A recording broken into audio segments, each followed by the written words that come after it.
we should be here and online and where the people can hear us. So watch what you say, guys. No cursing. No cursing for the first 5 minutes because Chat Mom will punish you. I will be disappointed. She's always disappointed in me. Hey, guys. Happy Saturday. How's it going? Welcome to Demiplanes and Doodles. As Lynn and I will, as we always do, talk about things, draw some things, take chat suggestions as we draw some things, and I am stalling as long as I can for Lynn to get a thing. I'm sorry, hold on. No, you're good. You're good. I can hear I can hear those little feet running. Running through the internet to get something. Little pitter patters. So, yes, you can hear us, and I'm gonna read chat for a minute. Shane says he's gonna miss the start of this. I am so sorry, Shane.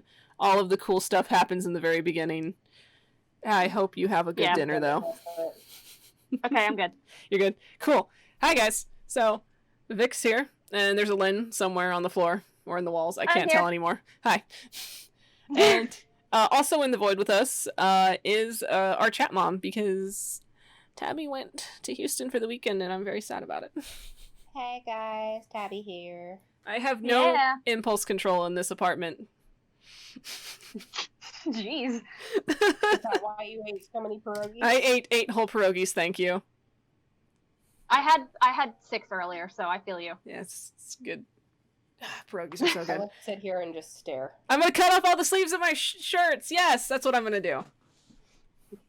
No impulse control. I have no impulse control. Zero Impulse control, which means I'm just gonna nap constantly. Just being chat mom and telling you guys it's been only 2 minutes. It's been only 2 minutes.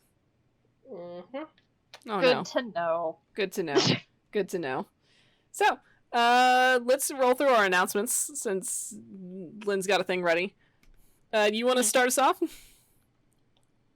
Oh, you just want me to start off with that? Yeah, you just go ahead and start off with that. So, hey, y'all, I have mentioned this before, but my buddy, Yoren, he is a huge influence for me with art and comics and stuff. When I first started doing this, he was one of the first people who 100% supported me when I was on Twitter, and he was awesome, and we collabed on stuff. He's done commissions for me and stuff. Yep. But he has a project that he is currently working on. It's on Indiegogo right now. It is a comic book called The Eighth, and we just actually got the email today that he is over halfway funded. Oh, nice. To actually print the book. Oh, and congrats. they still have like a month or so to go. Yeah, it's super cool.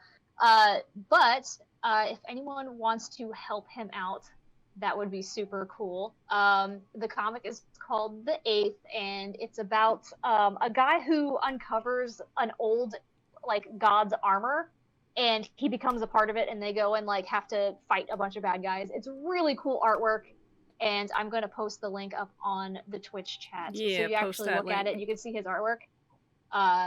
And if you guys want to back it, you can.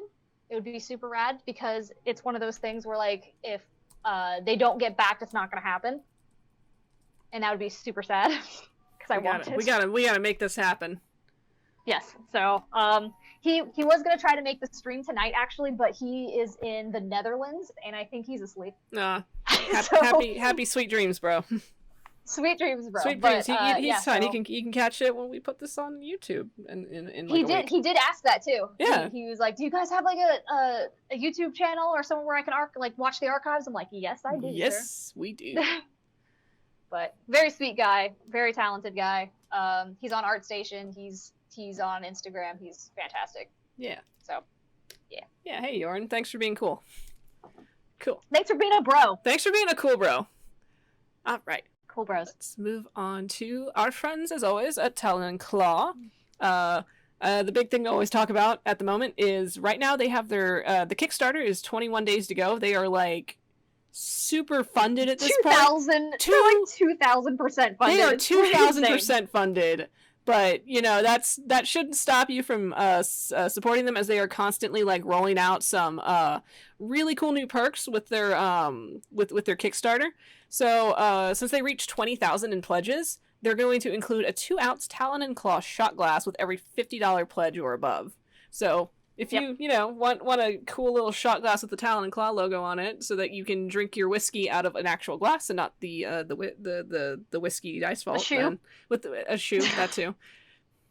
That would be a stranger move. That's more of a Grayson move.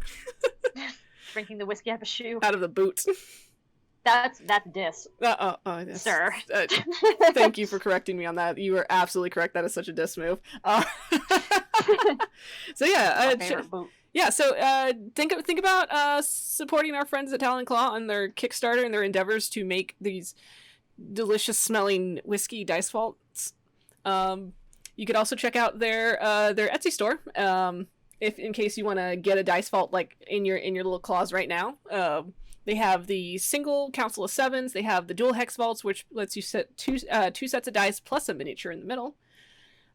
You also can get DM screens and dice trays and all this other cool stuff. And we have a coupon code for you if you like coupons. And so if you put in the code Divine Conquer at checkout, you get 10% off on your Etsy order. So that's pretty cool.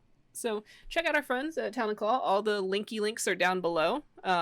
Same for our merch store, and same for this other cool thing that I guess Len and I are doing.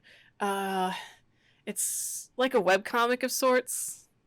Heck yeah, it is. Do you know anything about that, Lynn? We are currently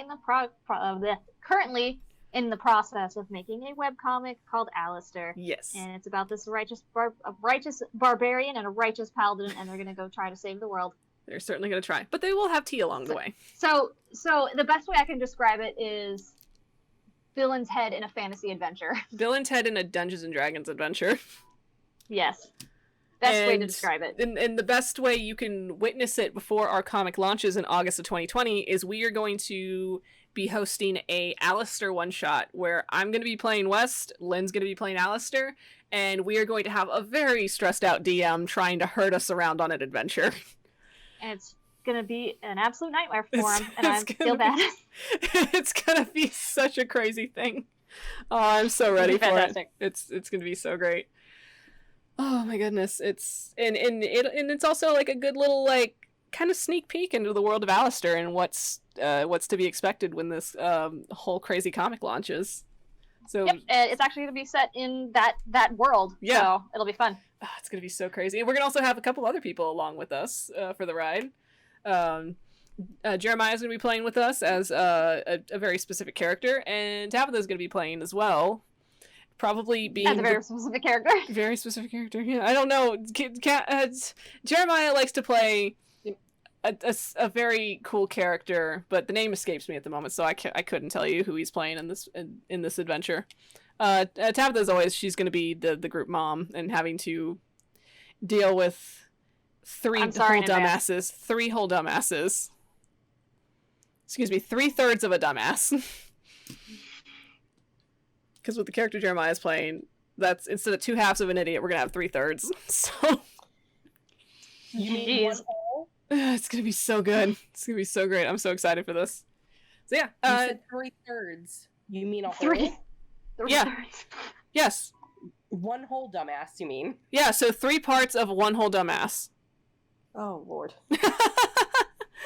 Oh God, I literally just channeled Kaizen play right there. Yep. Oh, yep. I'm already gonna be the mother. Jesus. Yes, you are. You're gonna be the mom of the group, and you're gonna get some gray hairs out of it.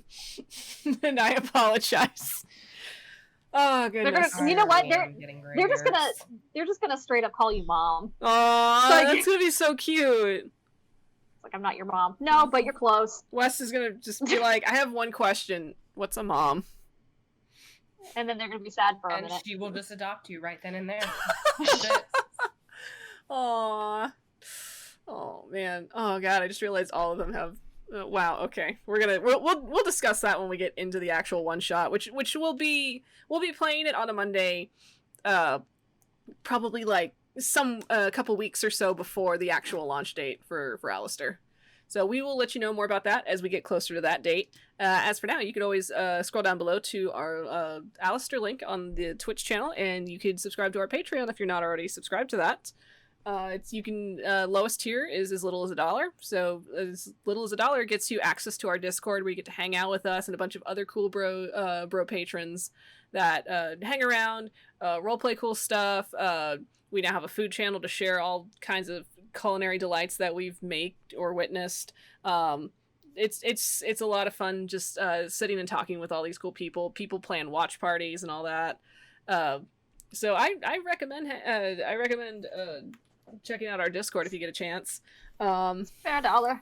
And spare $1, please. And you also, and the cool thing is, if you spare $1, is you get content earlier than everyone else. So for patron fans that are subscribed to the $1 tier, you get early access to a lot of the content that Lynn and I post on Patreon. And usually, like, some days later is when we release it live on Webtoon. So you are super special, and you get to read everything first. And you can see all our sneak peeks and fan teases and whatnot. It's a lot of fun. And you also get to tell us what to do on this show. Yes, exactly. This episode is brought to you by Miss Green Kitty, who gave the idea of talking about our topic for the night. So we can get into that as I swap this screen over. Don't mind me. Don't mind you. I just looked over to see how you're doing. Wow, you were like way beyond where I left you at. There we are. So it's some very particular characters that we chose today for our welcome screen. Yes. Do we want to talk about that? Oh, for sure. For sure. I had a lot of fun. So, I am not one to really watch movies or TV and stuff, but I watched this today, and it was a delight. We can fix that. We have fixed that. It's okay. Fixed. Yeah, but fixed. it was just really fun. Because I knew we were gonna be having this topic for this evening, so I was like, man, what's like a movie I haven't seen that would be awesome to possibly talk about? And I was like, I've never seen this movie, so Yep. Ta-da! Ta-da! Here we are. So we are. Yeah. So tonight's topic, we're talking all about heroes and protagonists, and all of the inner workings that come with building one for a narrative, a game, or comic, or whichever that you're doing. Projects in general. Just projects in general. Oh, he's so pretty. He's so pretty. I've had a crush on Hal since like that movie came out. Like, oh my goodness. Oh my god. Oh, them leggy wizards. You have a type. I clearly do. Clearly I do. Yeah, so we've got two protagonists here of a narrative piece that we have watched today. Looking at our list of topics here, where do you think the difference lies between calling someone the hero of the story versus calling someone a protagonist of the story? I think we kind of talked about that last time, where it was the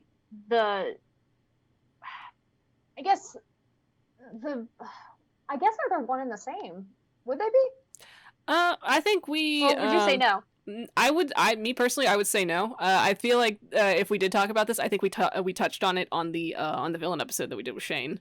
Oh yeah, I think you're right. We were talking about the difference between like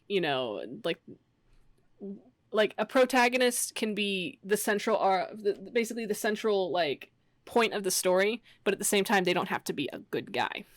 So I would say, in my personal definition, a hero is somebody who is, I think, working towards a positive goal within the narrative.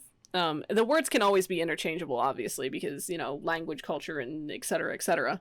But in my own personal definition, a hero is somebody who is, like, positively impacting the story, who is essentially the central focus of the story, whereas a protagonist is a character that is the central focus of the story, but they may or may not be making a positive impact to the narrative.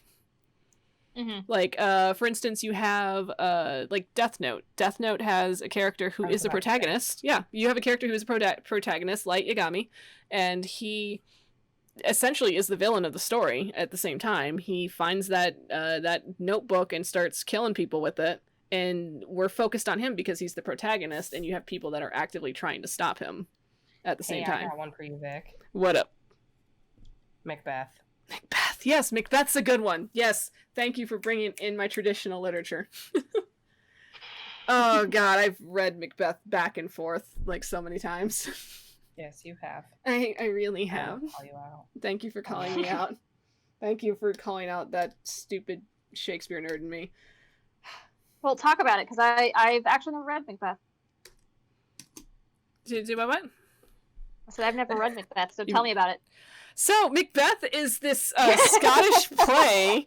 Well, it's this I don't know. It's by this like really obscure guy named Shakespeare who wrote it. Sounds like a loser. Right.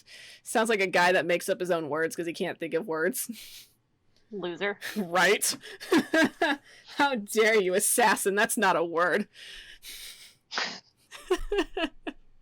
Yeah. So Macbeth is essentially the story of the Scottish man named Macbeth. I know, what a page turner. Spoiler alert. Spoiler alert! It's about this guy named Macbeth. So he in the beginning, there's like this whole like the whole fights going on in Scotland as they do like clan wars and shit, and it's like, hey, as the Scots do.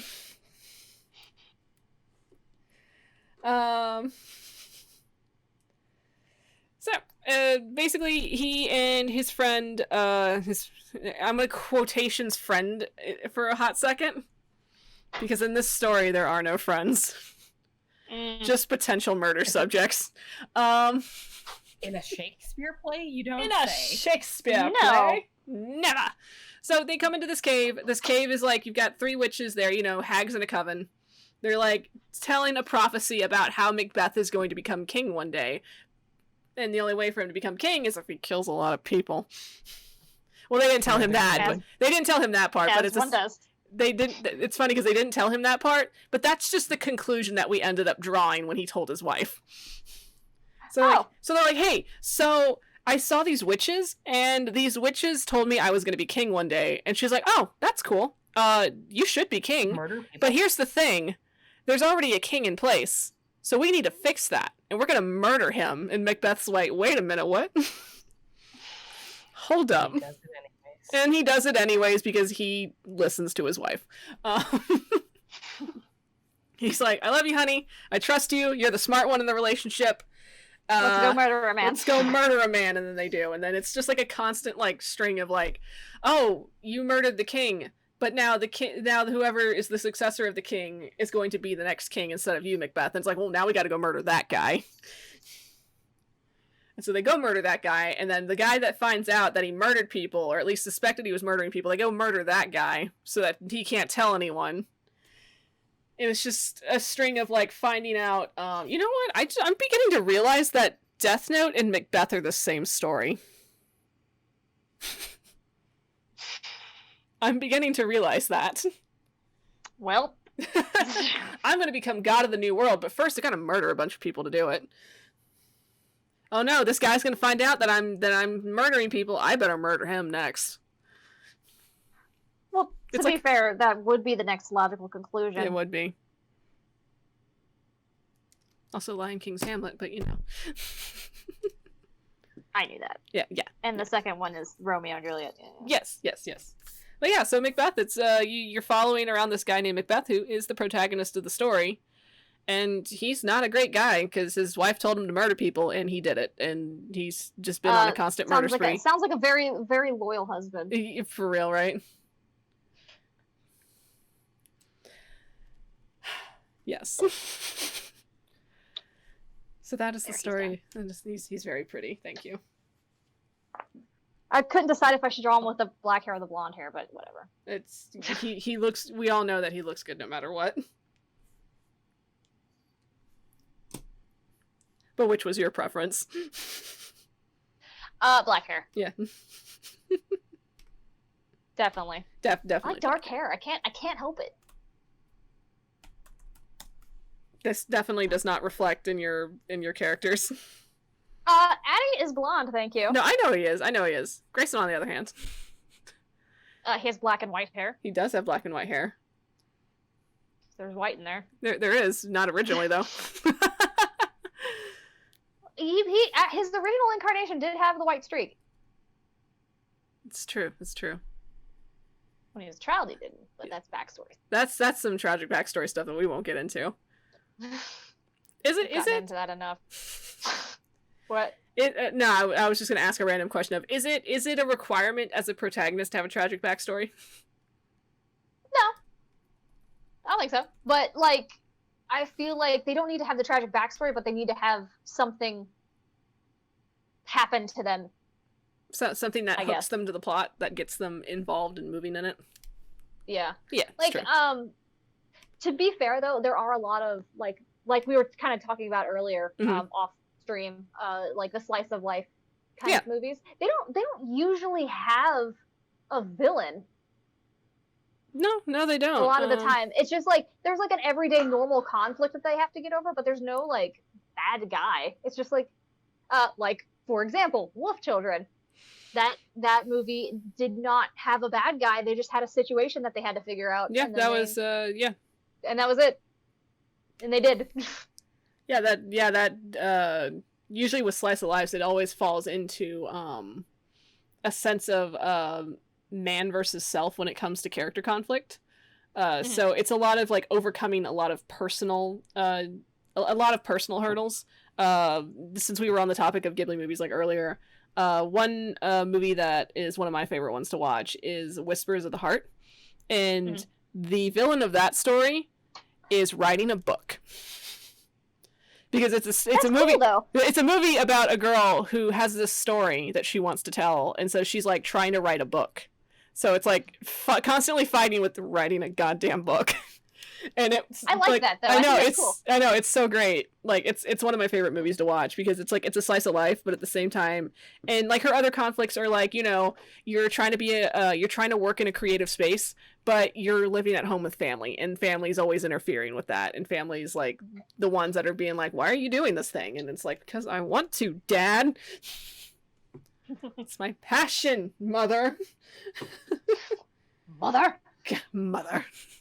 And yeah, I was actually, when you were talking about Macbeth, and we were discussing, like, not all protags have to be the good guy, and Death Note and whatnot, made me think of Dorian Gray. Yeah, there you go, Dorian Gray. That whole thing was about this a-hole rich boy who got bored and was just murdering people, having parties, getting absolutely insane because he was bored. And then, spoiler alert, he dies. He dies because... Yes. He dies because he kills people, and then I think it was his buddy that killed him. Was it? If I'm not mistaken. I think it was. Oh, okay. I never finished the book. Yeah, like I think it was his friend that found the thing and then like stabbed it. Okay, so it was. I always thought it was himself that did it. Like he got so frightened of it that he stabbed it, and it was like he stabbed himself. No. Okay. No, it was. I'm pretty sure it was someone else. I'll have to reread it. Yeah. It was funny though because when I was first told of that book, everyone was talking about like, oh my god, it's so intense, like this guy's depraved and all kinds of stuff. I was like, ooh, this sounds awesome. And I read it and I'm like, nothing happened. There's nothing happened. It's just a very overdramatic rich boy. How dare? Yes, that is 100%. I love it. Thanks. Like what happened? I'm like, I was expecting the worst, and I got like a level 3 out of 10, and I was disappointed. Yeah, no, God, yeah. If we're gonna talk about required reading in school in classic literature, remember those days where we had to read Mary Shelley's Frankenstein?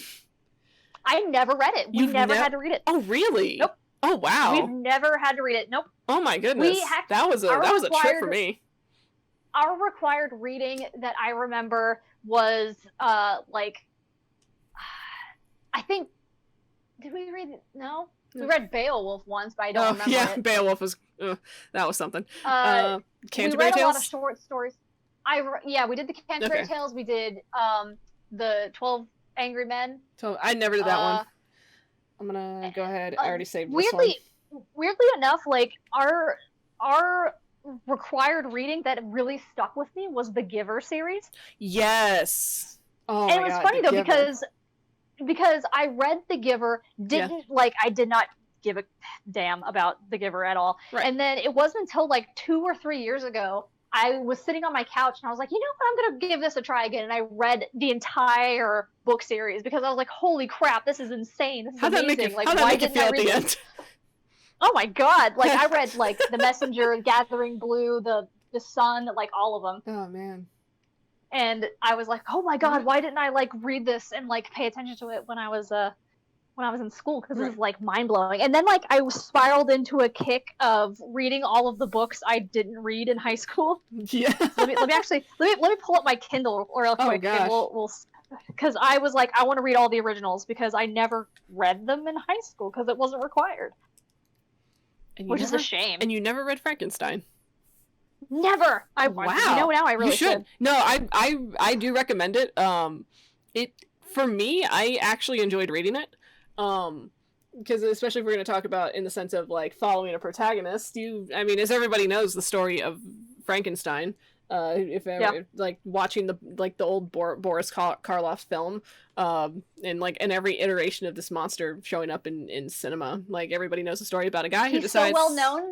Yeah, but he's so well known, but I feel like not a lot of people have actually read the book. Yeah, it's weird. Same thing with like Dracula. I never read Dracula. I've read the most I've read was because it was required reading. I think in like the 8th grade, no less. They're just like, read Frankenstein. And I was like, okay. And I did. And I'm like, holy shit. Right. You're making me read this? My favorite were the banned books. Oh, yeah, the banned books.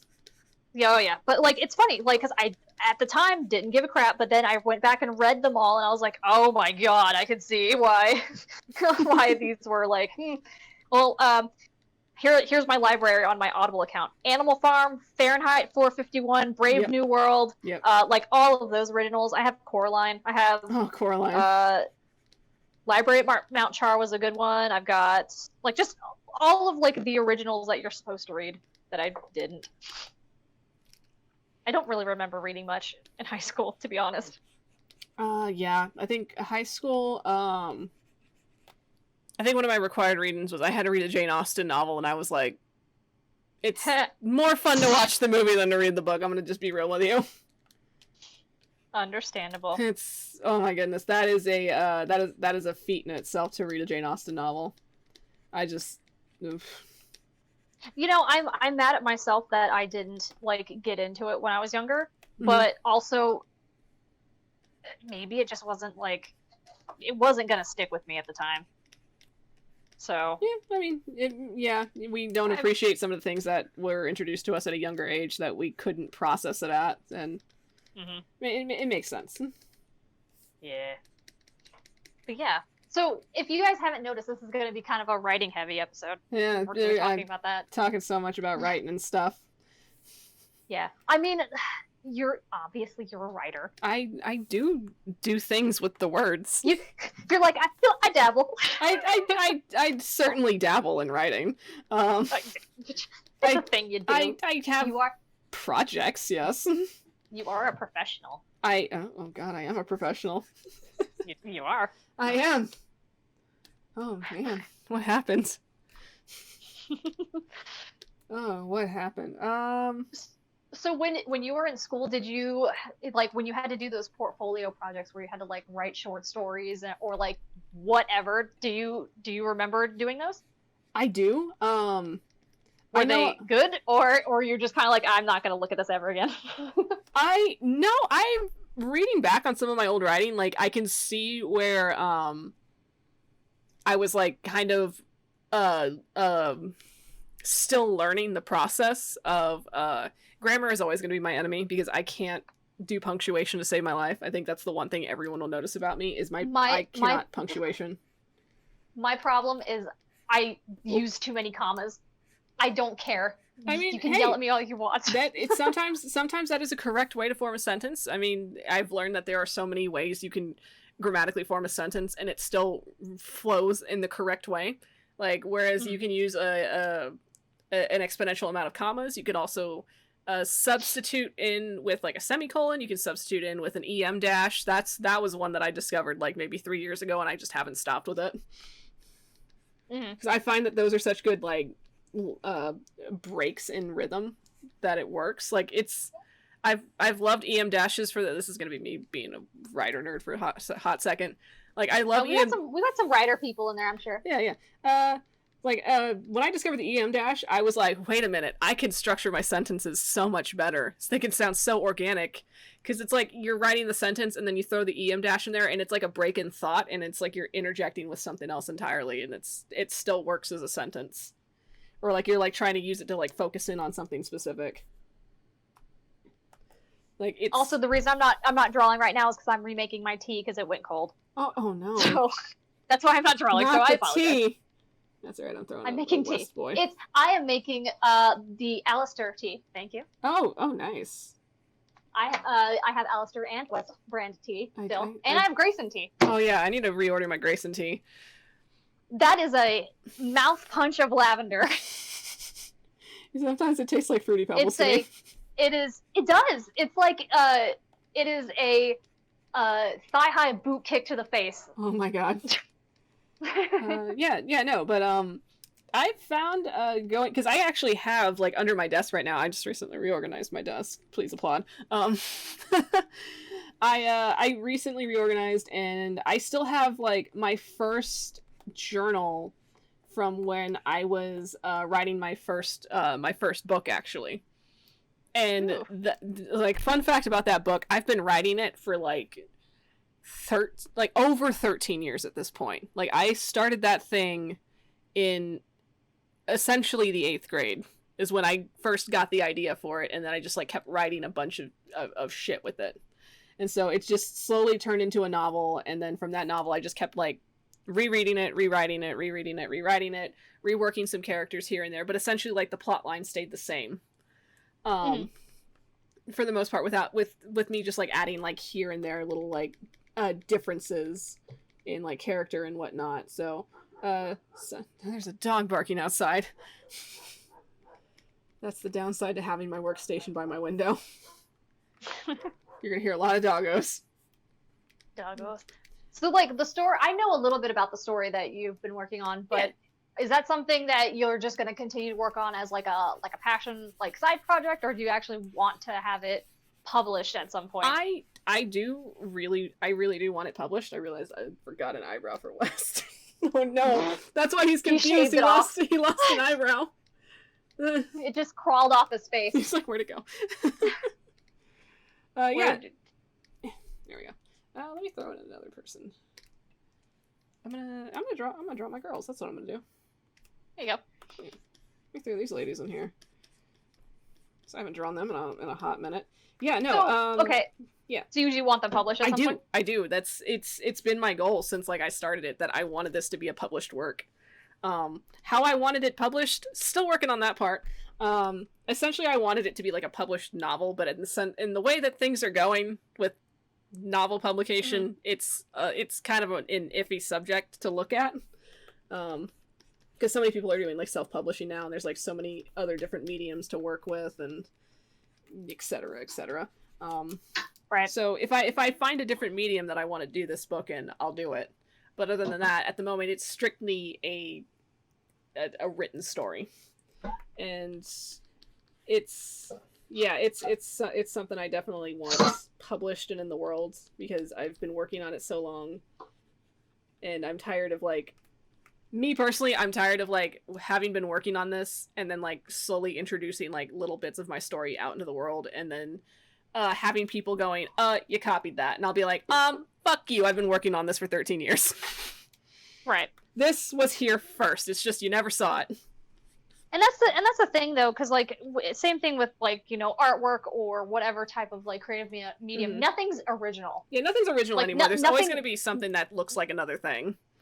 exactly looks like, sounds like, same story, Yep. whatever, same elements. It's gonna happen, and to like it's one thing to blatantly rip off something and say it's yours, but like if you're taking ideas or you thought of something and that someone else thought of, it's gonna happen. Yeah.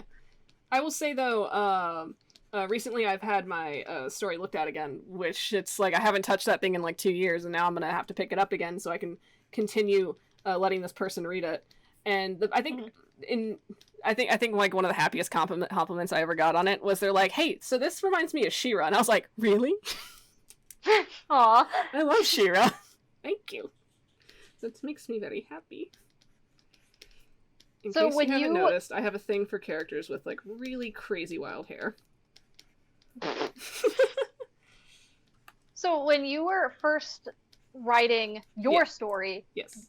how did you come up with the characters? Did you come up with the plot first and then put the characters, or did you come up with characters and try to think of No, actually, my characters came first. My characters came first. The actual like the real true origin of this actual story came from me doing a role play with a friend.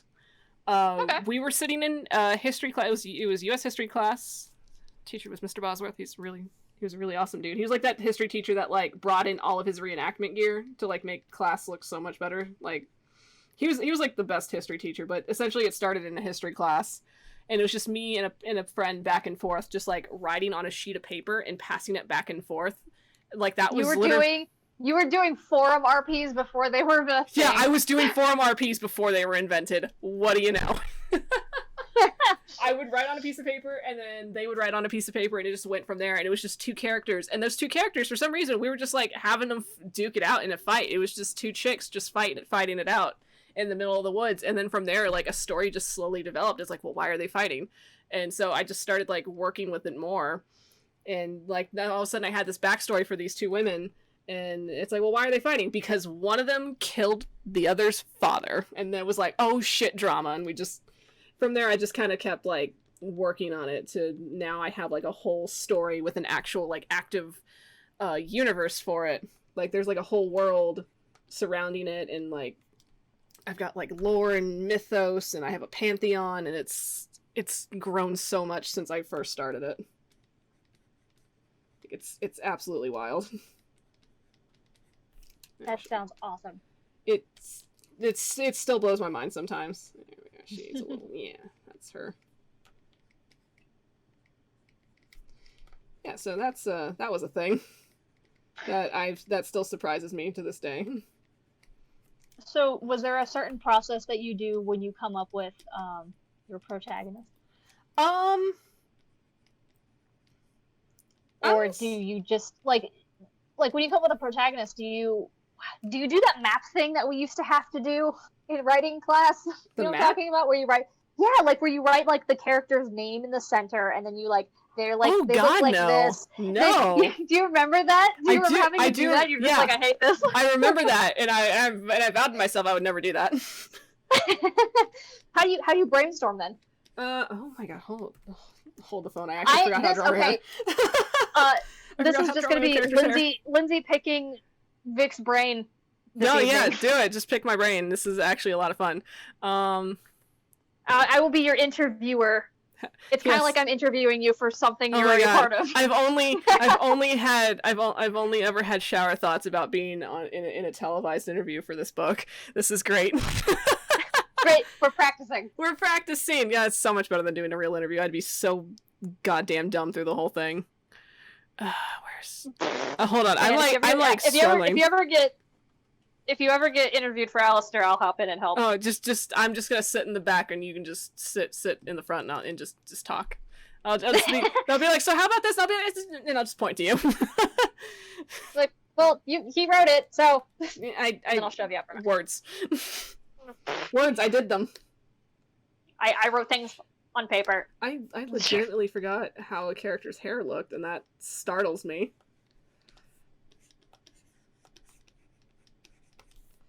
No, her and Wes don't have the same hair. What are you talking about?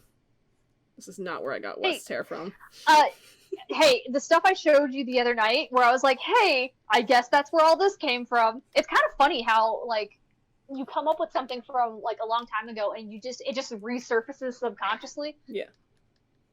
This is true. Yeah, no. So my character creation process is. Oh man, I gotta actively think about it. Okay, thinking about the last character I made. Essentially going along with.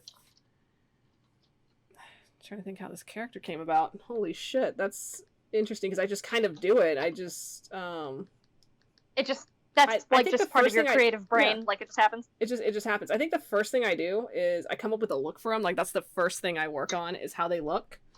So when I get like a base prototype of that down, I start thinking about their motivations. I start thinking about what do you want out of this? Like that's usually the first thing I think of when it comes to creating a character is I need to think of their I start visually and then I work internally in the sense of what is your not in the sense of what is your purpose, but what is your conflict, because you cannot have a character in a narrative without conflict. Therefore, it wouldn't be much of a story if the character just went through an entire day with no conflict. It's like it's just something that's not me personally. That's something that's just not doable. You have to have something for that character to constantly be overcoming, so that you yourself are invested in their succession through the story. So, which is funny because as I'm talking, I just for fun fact, when I'm talking and you see me stop drawing, that's because I'm talking with my hands, because that's the only way I know how to actually get the words out. So I'm like constantly like waving my hands everywhere like a crazy goddamn person. I do that all the time, so I get you. It's the only way I can like get it. Well, I'm also part Italian. Oh shit, am I part Italian? Fuck. That's why I chalk it up to. I'm like, yeah. It's the Italian. I don't know if I have Italian in me. I'm mostly Ukrainian and Puerto Rican. It might be it's probably the Hispanic. It's like that intrepid like gene in Hispanic and Italian culture where you just gotta talk with your goddamn hands. Oh god. Understandable. Right. Yeah, so yes. So you do visual first. Do you think that's because you are art inclined? Yes, I believe so. Definitely art inclined, and also visual in the sense of I like to be able. I mean, it probably also goes hand in hand with me being inclined towards being somebody who's more visual and artistic. I like to be able to have my character in full detail, just like the whole description for me in the head, so that I know what they look like. I know where they are in the world and whatnot. I think also we've known each other for about a year and a half, maybe about a year and a half now. Yeah, and I feel like also with you specifically, I've noticed. Yes. I feel like when you're drawing, you're thinking as you're doing it, but you're not thinking about drawing, you're thinking about what you're drawing. Oh really? And it's hard to explain. Like if, for example, if you're drawing West, for example, I imagine you're like thinking about his backstory while you're doing it. You're just thinking about his emotions. You're thinking about like all this other stuff. Like how he's so confused right now. Yes. So you know why he's here.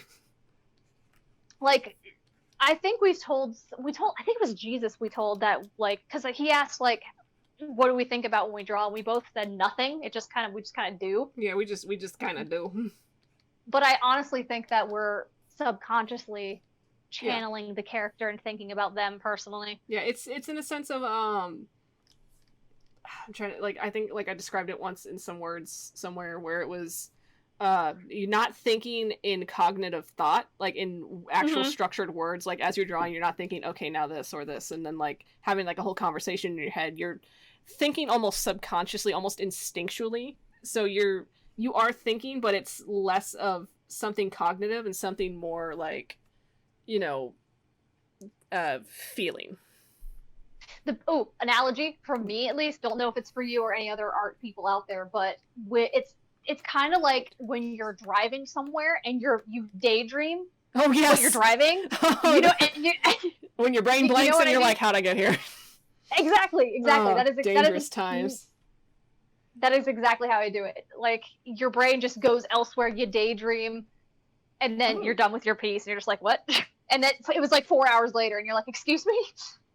Shane would like to confirm that yes, it's the Italian that does the hand gestures, so that's where that's where that's at. All right. Oh, I got requested to draw Lily. Ooh. I like drawing her. Also, Arani is the character where I got the idea of like drawing somebody with a visibly broken nose just to show that they that they're always getting roughed up. Like, and that helps your writing too. Yeah, it does. Like, being able to draw it out, you're just like, okay, this is what they look like. This is, and then who knows? You might come up with something as you're drawing and be like, ooh, why do they have this scar? Right. Or something. Because that's how I did Grayson. Like, because I was drawing him, and I'm like, he has jet black hair, but something's got to be weird about him. And I was like, white all the way in the middle. Just got a white piece of hair right there. It started out with a piece of hair, and then it just kind of morphed into his entire middle section of the head. Yeah, that was I thought that was an interesting development. Oh, how it went from, like, a small thing to a big thing? Yeah. Oh, there's actually, hold on, there's a YouTuber I used to watch. Her name was, like, Steph or something. I don't remember her name, but, Steph. like, she has, like, this, it's like a genetic thing where, it's a syndrome. I don't know what it's called. I completely forgot, so if anyone knows, tell me. But, it causes, like, a white streak in your hair that's just natural. Ooh. Oh, I think I've and heard that. And she would always say, like, because a lot of people will dye their hair to hide it, and she always says, you know, I'll dye my hair, but I will always leave, because she had the white streak in her hair, and she was like, I will always leave this white streak here because it is a part of me. And I was like, I love that. Aww. Yeah, just weird little things like that happen, because I was like, I want him to look visually cool. He's gonna have a white streak, and then lo and behold, there's a whole backstory now why he has it. And it ties into his character, and it makes sense for a lot of his how he is. Yep. So I understand that. So when you were, again, I'm just gonna be interviewing you today. Okay, I hope that's fine. cool. That's fine. Let's do it. Were you always the writing type, or were you always the drawing type, or both? I feel like I was always a hand in hand, a little bit of both. For the sense of I guess the one way for me to I grew up on comics, so I was always reading comics. I didn't start reading like big chapter books until like maybe close to, well, I mean, I read Harry Potter, but that doesn't count. Like, I would say close to middle school was when I started reading, like, the big chapter books, like, the big, like, Tolkien-sized, like fantasy books. And all of that started with, like, reading, I just read Redwall, the Redwall series, nonstop. Ooh, here's a question. Yes.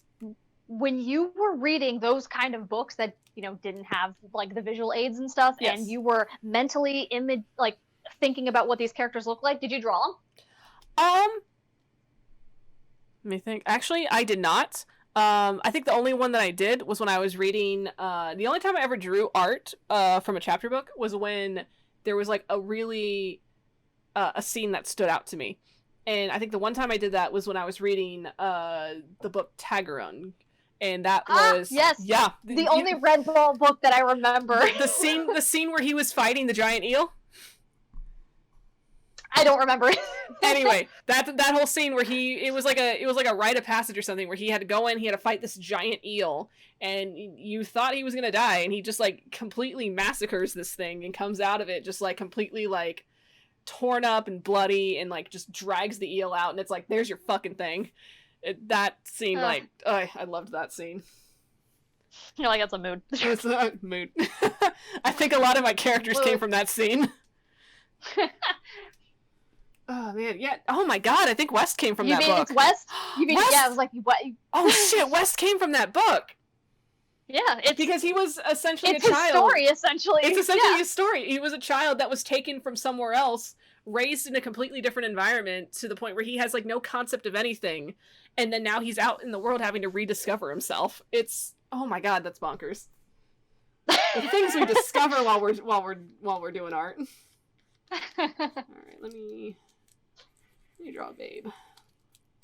So that's what you do when you have a completely blank slate. So how is that different from when you started working with the comic and you had pre-designated characters, they had backstories already and like they had their own world? Is it harder or is it easier?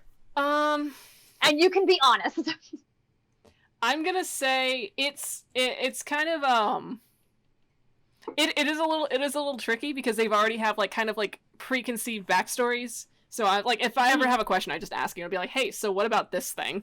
Yeah. So it's like I'm and trying. We can always change it too. I know, right. Because yeah. some of the stuff that was in there is like from a different iteration that is like completely like that's gone. It's scooped up and gone. So we're just like starting from the ground up at this point. Mm-hmm. Let me draw this girl out. I think she's like one of my favorite ladies to draw from my story because she's just so pretty. So do you think the constraints on having all of that already set is that it's a little bit harder, but does that, I don't know how to word this, like do you think that it makes things better or worse, like creatively? Like, do you feel more confined, or do you feel like, okay, I have to get creative now? No, I definitely take it as a challenge. It's like, all right, so how can I take this character like today we were talking about a specific character and we can talk about him. Okay, yeah. So we won't like go into like the big thing about him, but we can still talk about him in general. Yeah, so we were we were on a whole session today about talking about the character Jayon. And so it was just mostly you cut out right when you said his name and I find that hilarious. That's so funny. Anyway, so we were talking about we were talking about Jayon and his role in the story and the comic. And so it was just like a lot of back and forth about mostly me figuring out a character is throwing scenarios at Lynn and being like, so imagine them in this scenario, and Lynn will say, yeah, that seems like something he'd do. And I'll be like, okay, I'm on the right track. The brain cell helps. The brain cell definitely helps. Yeah, and we'll RP stuff too. Oh yeah, definitely. Like that figure it out. Yeah, the RP definitely helps us figure it. It helps me like figure out characters. Like having a character that's already like preconceived with like the challenge for me is figuring out what their motivation is, putting them in this new narrative. Like they had a specific like goal and like desires and such beforehand, but when I'm introducing them to this narrative that I'm writing, how does that change them and how do they I guess react to this world? And so that my challenge is basically trying to find a way to make them fit in a way that's believable. Because it's like you can just slap a character in a setting, like you can just like if you take a character out of one world, stick him in another one, you slap him there, but you have to make it make sense. You have to have it, you have to have some flexibility in making him believable in that world. Mm-hmm. So taking Jayon as a character who had a very different storyline in the beginning. I don't know if you want to talk about that or if we just want to leave that as is. We'll just leave it dead. Okay. We'll leave it alone. Okay. That's your call. But he had he had different motivations and different outcome, I would say. Yes. And it was and basically it's like taking that around, and instead of in my opinion, when his original story was first brought to me, it felt very one note, and I was like, well, that's okay. Yeah. His story in particular, I mentioned that to you. I'm like, this thing happened to him too fast. Yes. And you don't even get to really see his side of things. Yeah, I like to get to know characters first before I start, offing them. Not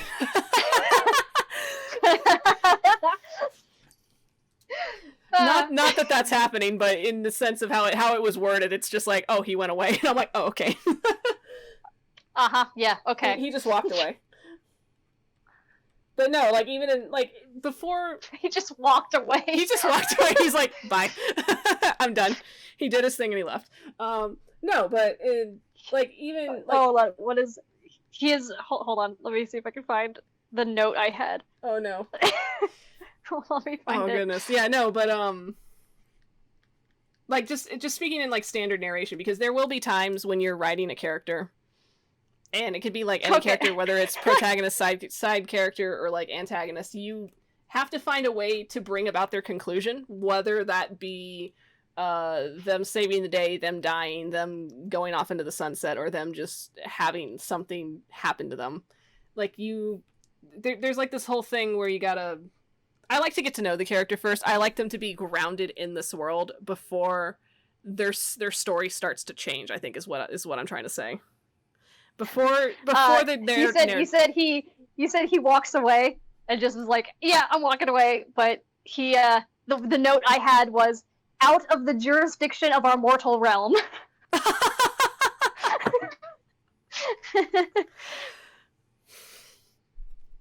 Oh my god. I love that quote. That's a good one. Very much, thank you. Alright, I'm gonna read chat. Hey, Talon Claw came in with a raiding party. Hey guys, thanks for showing up. Hey, Talon Claw. Little Green Agame. Most of my characters can be traced from Bionicle. Bionicle is a great piece of fiction. Thank you very much. Yes, I love agree. it. I love it very much. Thank you. My problem, like, I was never I used to write a lot when I was, like, in middle school, and a little bit, like, my freshman year, and, like, it was one of those things where it's like, oh man, like, I would, like, get awards and shit. Oh, that's awesome. But it got got awards. like, well, I would submit them into things and stuff. I never did that because I was a weenie. But, yeah, I'd submit them, or, like, they would do, like, the portfolio thing and whatever, and, like, I would always get high scores in writing and shit, and I'm like, yeah, whatever. But, I never pursued with it. Honestly, it's one of those things where it's like you get told you're really good at something and then you believe it and then you just stop trying. Yeah, that whole burnout thing. Yeah, when they tell you you're so gifted, yep. The gifted child syndrome. Gifted child syndrome. But and then you find out that you're average and you're like, oh, I'm just gonna give up forever. Yep, exactly. Yeah, no, my thing now, I have a type. We know this. I know. Everyone knows this. I know this. Like, honestly, I feel like the people who know me, they can go into a series or a show or a movie and be like, oh, yep, she'll like that one. Yep, that's the one. That's the one. You call me out on it all the time. I should draw your type right now, honestly. I actually have a character in my story. When you get that is your type? No, excuse me. I mean your types. Oh. Do I know who this is? The brain cell transferred over. You might. I think I might have showed them to you before. But okay, it's not the one I picked out of your giant group shot and was like, who's that? It might have been actually. No, it wasn't. It wasn't Farron. No, it was not Farron. Yeah. Like, in terms of, like, if you were just looking at a character, like looking at him stationary on a hold on, I'm trying to fix them so they can scoop down some. Yeah, put them right there. Like, if you're looking at them stationary on a page, it's like, you know, they don't really stand out that much, but it's when you get into him more as a character when I'm like, yeah, he's certainly your type. And, like, I think I've just kind of settled into it, and that's where I love bouncing ideas off of you and our friends and the Discord and things like that, just because I need variety of people and characters to play. So, and, like, I'm afraid if I ever, like, start writing a story or something or a campaign, all of my characters will be the exact same person, which is awful. Don't do that. Variety is the spice of life, everyone. Variety is the spice of life. Don't have the same character. And, like, I even do that in my artwork too. Like, obviously I have preferences for certain things that I just do, and I need to not do that. So again, variety. I almost thought that was Stranger, and I was like, huh? The This is not Stranger, thank you very much. I know. I just saw like half of it because I was walking by and I was like, oh. Oh. He's got that jawline though. He do. I think I actually need to fix it a little. I was gonna say he has a very tattered jawline and he kind of looks like a very happy Xavier, and I was very confused. Oh no, I gotta mess up a little bit. Sorry. He looks a little bit too normal at the moment. His hands. The hands do what they say. But yeah, I just don't write anymore. It's not my thing, which is why I am so blessed to have you. Oh, thank you. I need to... Because it's like, I draw the frame for this person, but then I gotta, like, fix it. He looks like a snarky, like... He looks like he'd be a member of the Tattered family. He might have been, like, several thousand years ago. Right? Say, don't you dare put sideburns on him. Actually, I gotta look at my my character reference for him. I gotta double check if he has sideburns. Oi. Oi. I grabbed the wrong I'll read chat real fast. Alright, cool. Yeah, so... Yeah, Shortbeard says, I consumed far too much media growing up that I can't remember where my characters come from. That's a good thing, I think. Have sideburns, but I gotta fix up his face just a bit. I think it's fun to have I think it's really fun to have a character that you subconsciously kind of create and like fall in love with, and then all of a sudden you get hit in the face of like where you got the idea from and didn't realize it. I always think it's fun. Apparently West came from an otter, so who knew? I can see that. West definitely. West, you are an otter. I'm sorry, buddy. He looks so confused about it. He's like,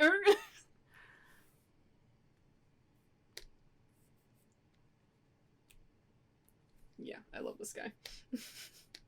So this he looks like he would have been someone's like greasy uncle. Yeah, that's in the Tattered family. He probably was. He oh, man, I gotta go re-find his Shane says West is the otter totem barbarian. Yes.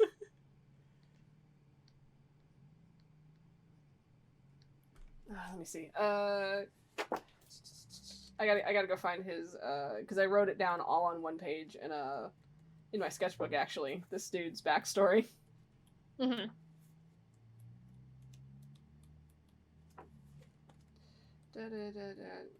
Nix, where are you, bud? Do you get a lot of your character inspirations from books and things that you read? I feel there's like always I like do. that. There's always that like advice where it's it. like you have to like take things in to put things out kind of thing. That makes sense? Like consume media, like, put it out in the world, yeah. Yeah. Do you think you do that or not really? I probably do subconsciously. I can't think in the moment who or what I would have gotten inspiration from. I think a lot of it comes from comes internally of characters that I just want. Where it's like thinking I want a character that portrays this kind of thing. I want I get it. I think a lot of my character design comes from me just wanting a specific character to exist in the world, and so I just make them.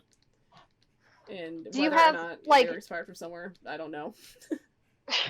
Do you create characters and then have something happen to them, or do you have a situation and have you ever had to create characters to fit into it? No, I've never had to create a character to have it fit a situation, I don't think. I've just had, well, okay, let me think. I think I have one. And I'm talking like protag kind of stuff. Oh, like protag? Like, no. Yeah. No, I've just had I just since... made my characters and then I put them in the story and the story stuff happened to them. Because I feel like maybe people out there would do the reverse, where they would have like this big grand story and then they're like, shit, okay, who's gonna take care of this now? Right, I need a person for this, yeah. No, my And characters always come first.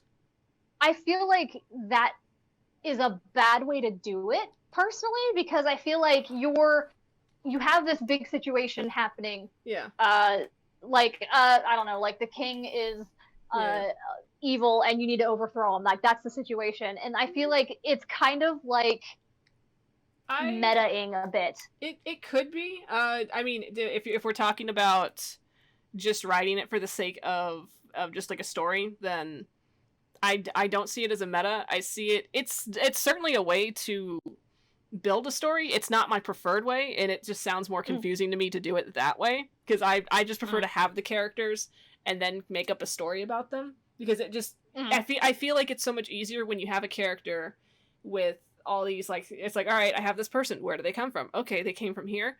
What is it they're doing? All right, so they're doing this, and then like from there it just kind of builds off of each other.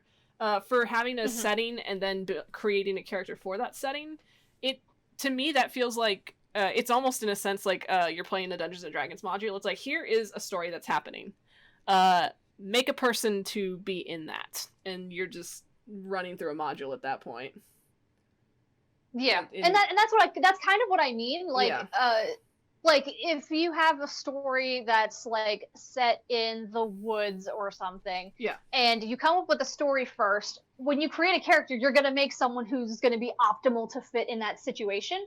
And I feel like they won't have any flaws. They won't have very much of their character, kind of. But if it's the reverse, you have a character that's already made. They have emotions, they have feelings, and then something out of left field happens.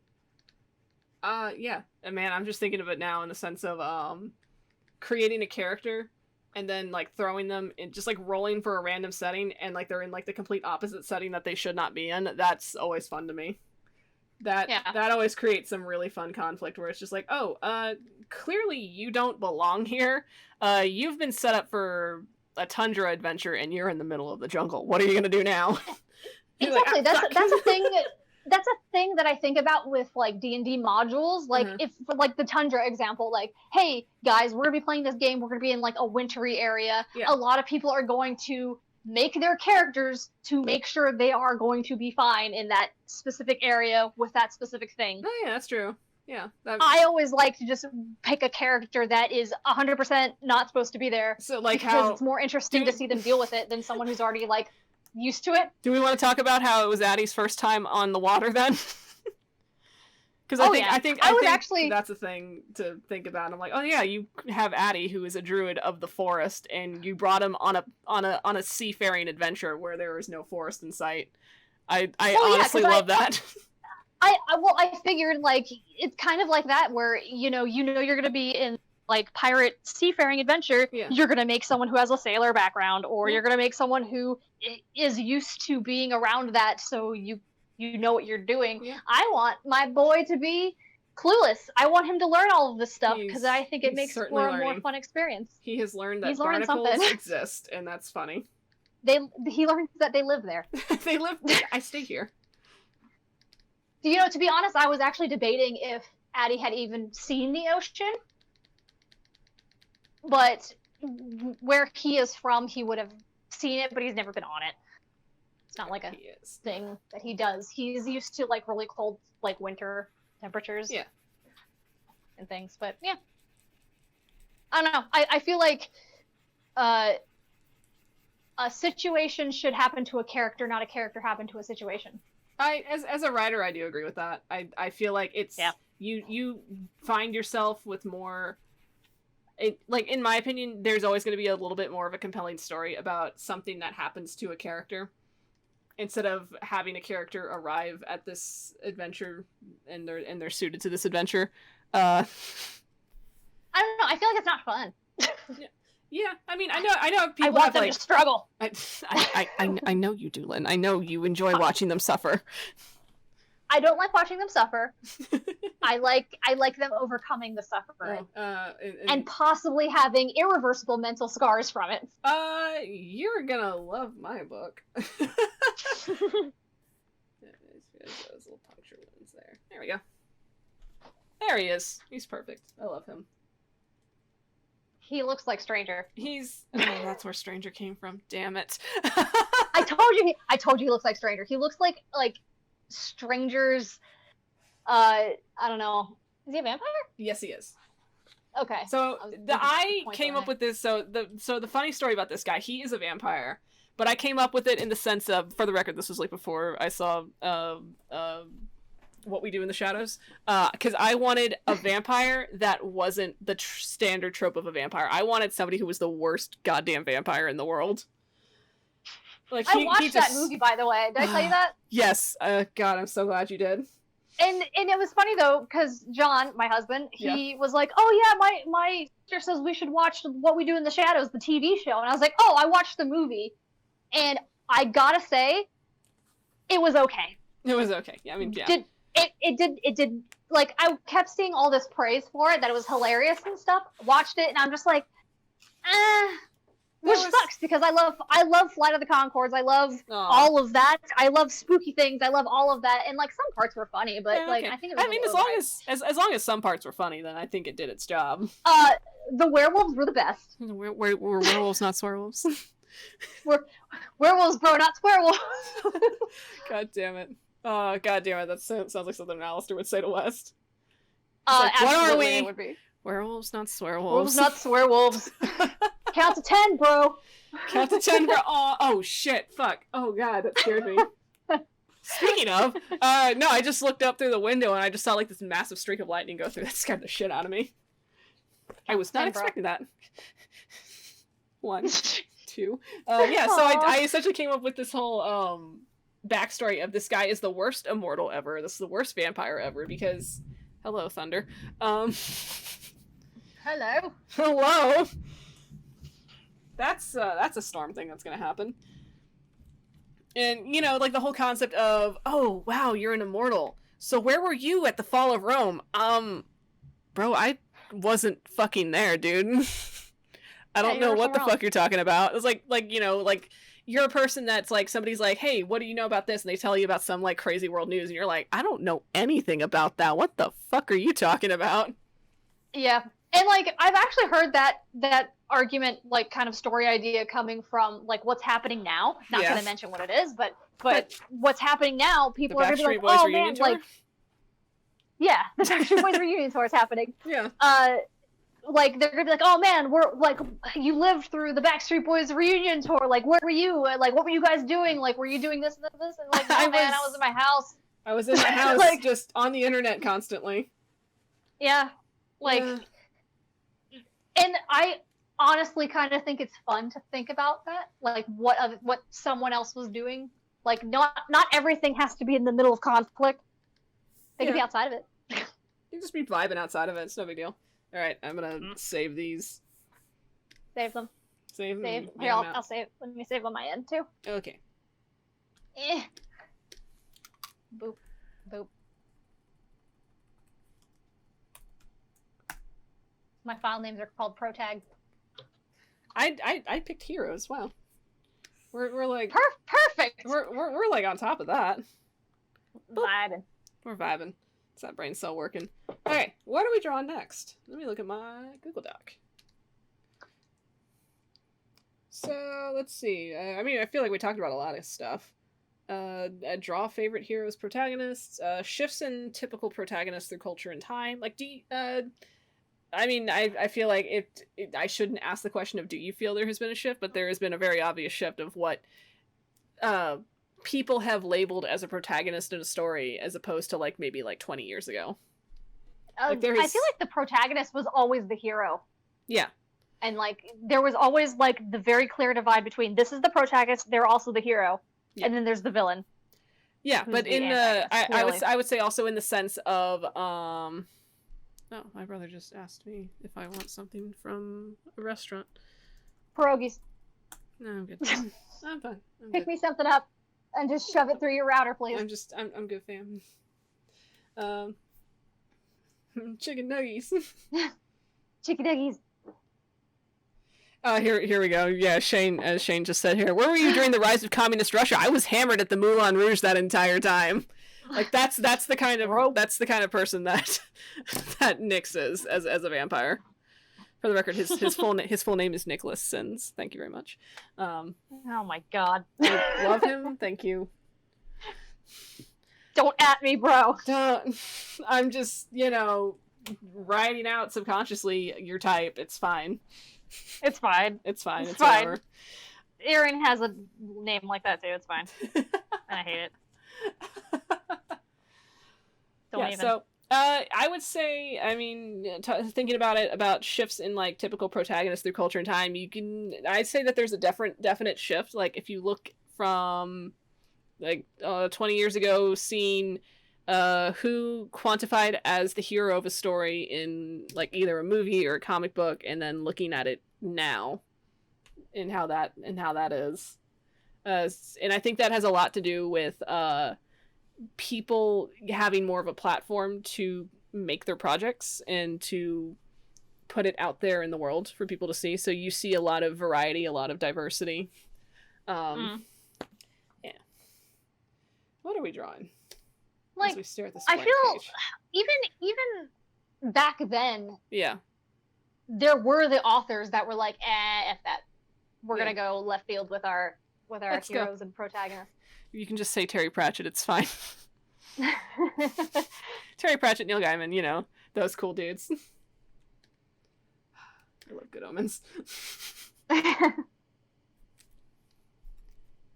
I did enjoy Good Omens as well. Speaking of which, I'm gonna, I mean, what other series gives Who you a are you demon? drawing? I was gonna draw. You know what? I'll let you draw Crowley. I was gonna draw someone from Good Omens. I was actually gonna ask you. I was like, I knew you were drawing Crowley, and I was like, which one are you drawing, bro? I knew it. No, you draw Crowley. I'll draw Zero. Okay, fine. I'll draw Crowley. Like, I love Good Omens because it's like, what other what other form of media or what other like narrative is going to give you where the protagonist that you're actively rooting for to save the day is a demon from hell? That was such a good series. I know, I loved it. Ah! And like before I even watched it, you were just like, hey. I was like, hey. So David Tennant, like, right? okay.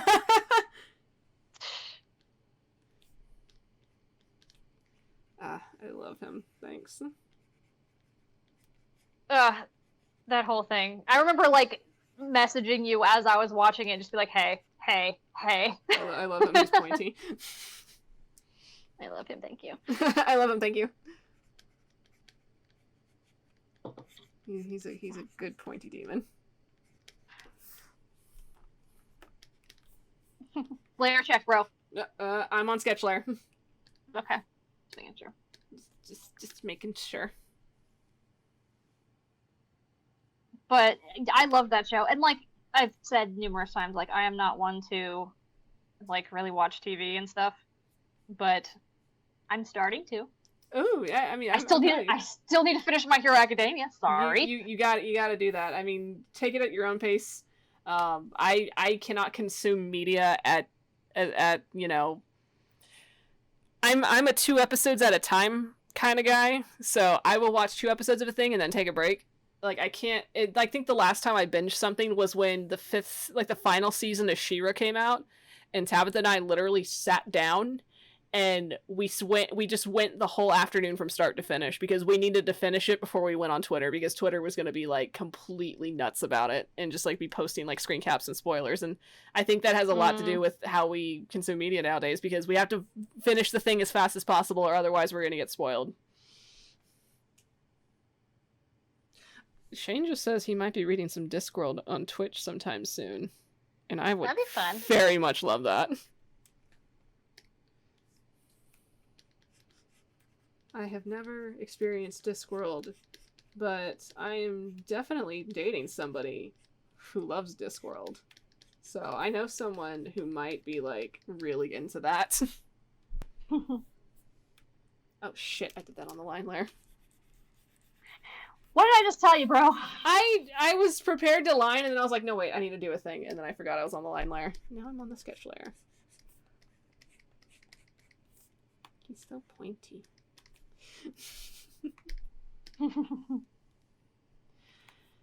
Ah, yes. What are some, I mean, yeah, My Hero Academia. That's I mean, that literally is a show with heroes in it. Yeah. Yeah. Like what's your favorite kind of protagonist to watch in a narrative? My favorite is someone who's deeply flawed, or like not necessarily the bad guy, but just someone who is Not your typical hero.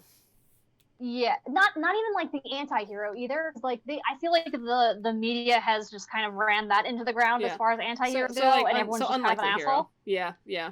That's just your Yeah, excuse to like create a character on screen to be an asshole for the sake of being an asshole. yeah, and like I feel like the term anti-hero for a protagonist has kind of been like abused because of that. Yeah. And because of Deadpool, let's be honest here. I mean, yeah. But like, there's nothing wrong with that. Like, a character can be a complete asshole, but like, I feel like the media has taken it way too literal, I guess.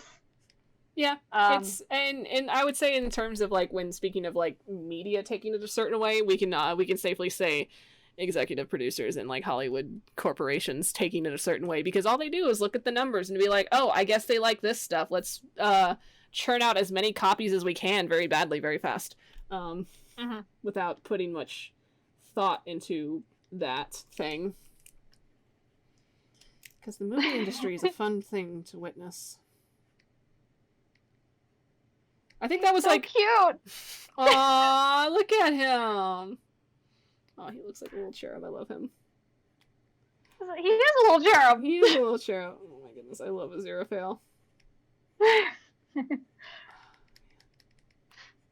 And they went to the Ritz.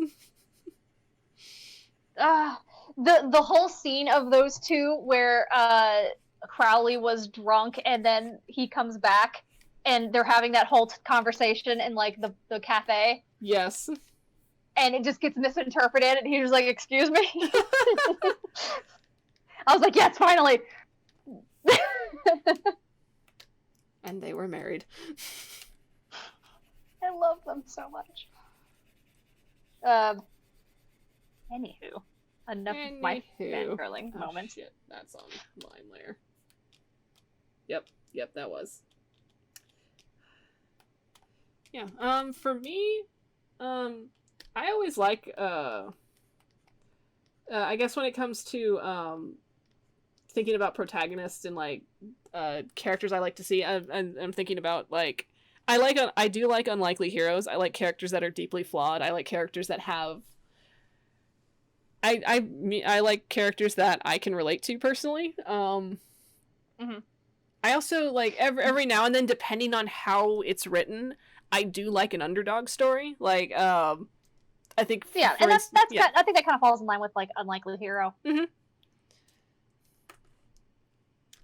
It's like, yeah, for example, you have Crowley, who is a character that was supposed to bring about the apocalypse for the sake of being demon, and then it's just like, you know what? I don't like that.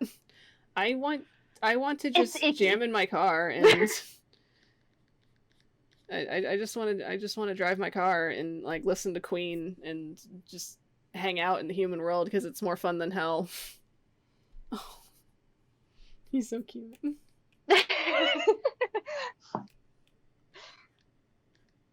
Yeah. He's so cute. Aw.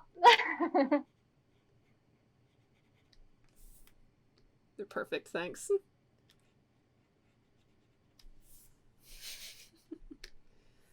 Let's see. Yeah, I would say like my main one is someone who's deeply flawed.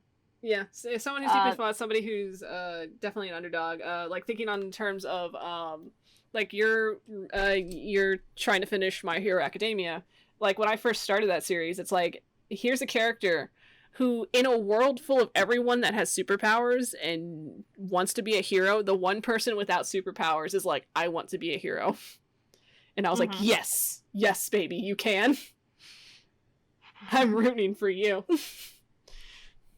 I feel like I don't specifically go out of my way to find media that has something that has a character that relates to me. I think it just kind of happens. Oh yeah. I'm trying Or to somebody think. like just throws something at you like, hey. But like, I don't even think I recognize it at the time I'm watching it that I'm relating to said character. Uh-huh. I feel like a lot of the times I don't relate, but I'm very empathetic. Mm-hmm. Which, I don't know, maybe it's the same thing, maybe it's not, I don't know, but... I can say you can be empathetic without relating, personally. Yeah. Through my own experience of being somebody who is highly empathetic. you can Yeah, definitely you can definitely be empathetic without relating. Like there could be like an entire struggle going on, and you can just be like feeling for them the whole way. Let me think about the Do you? Okay, I gotta ask because I do this. So do you do a thing where if someone's being embarrassed, like in a show, or it's not even involving you whatsoever, but you have to leave the room because you feel it? Yes, I just I have do to. that. I can't I hate do it. that. I know what's gonna happen. I need to leave the room. Like I can't. I'm just like, I can't look at this right now. I gotta leave right now. Oh, it's like it has nothing at all to do with you, but you just feel the empathy mm-hmm. and yeah, it's the worst. I'm like, oh, I don't know why I'm embarrassed for this character, but I am. Like, it's the fucking worst. It really is. Let me think about characters that I like. In terms of, I like characters that have something to overcome. Like, I guess in line with the whole underdog thing. Like if we're going to talk about, let me think. You have, I'm trying to think of like which show to talk about. I think I'm going to lean more towards Avatar because that's the one I'm rewatching right now. Where you have a character like, for those that have seen the series, Katara, who you're first introduced to her. She is a girl who is living in a southern water tribe, who's living in an area that isn't that well off because they don't have a lot of resources. They have no waterbenders whatsoever. She's the only one at the moment because of story-specific reasons. And she essentially goes out of her way to travel all the way to the other side of the world because she's living in the South Pole, and the other waterbenders that exist are up in the North Pole. So she travels all the way to the North Pole to find herself a teacher so that she can become a waterbending master herself because that's what she wants to do. And when she gets there, they tell her, no, you can't do that because you're a girl. Because in our society, girls can't be waterbending masters. You can only use your waterbending for healing. And she went, you know what? Fuck you, I'm going to do it anyway. And so it was like her own personal goal to overcome this and prove to them, I'm just as good as you, and get herself a teacher. And that's like one of my favorite things that having to watch her go through. Because she was like one of my favorites through the entire series.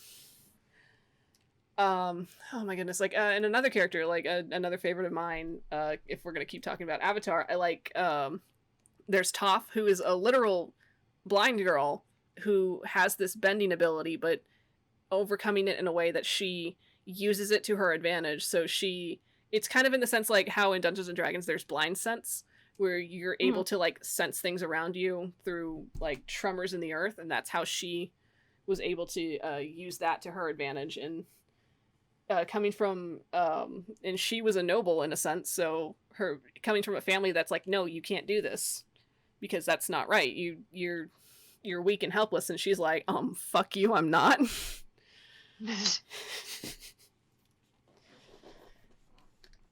So yeah, it's a lot of, let's see, reading chat right now. I totally had to do that. I had to leave the room during Has Been Hotel because of that. Oh no. Oh no. That's I've probably watched. It sucks. It's a feeling, and I hate it. Thanks. He's so cute. No, your Aziraphale's so cute. He's adorable. Oh, he's so precious. I want to believe they're holding hands right now, even though we didn't draw their hands, because who wants to draw hands? Wait, hold on. Oh. Grab my hand. It's only got 3 fingers. That's his hoof. Oh, okay.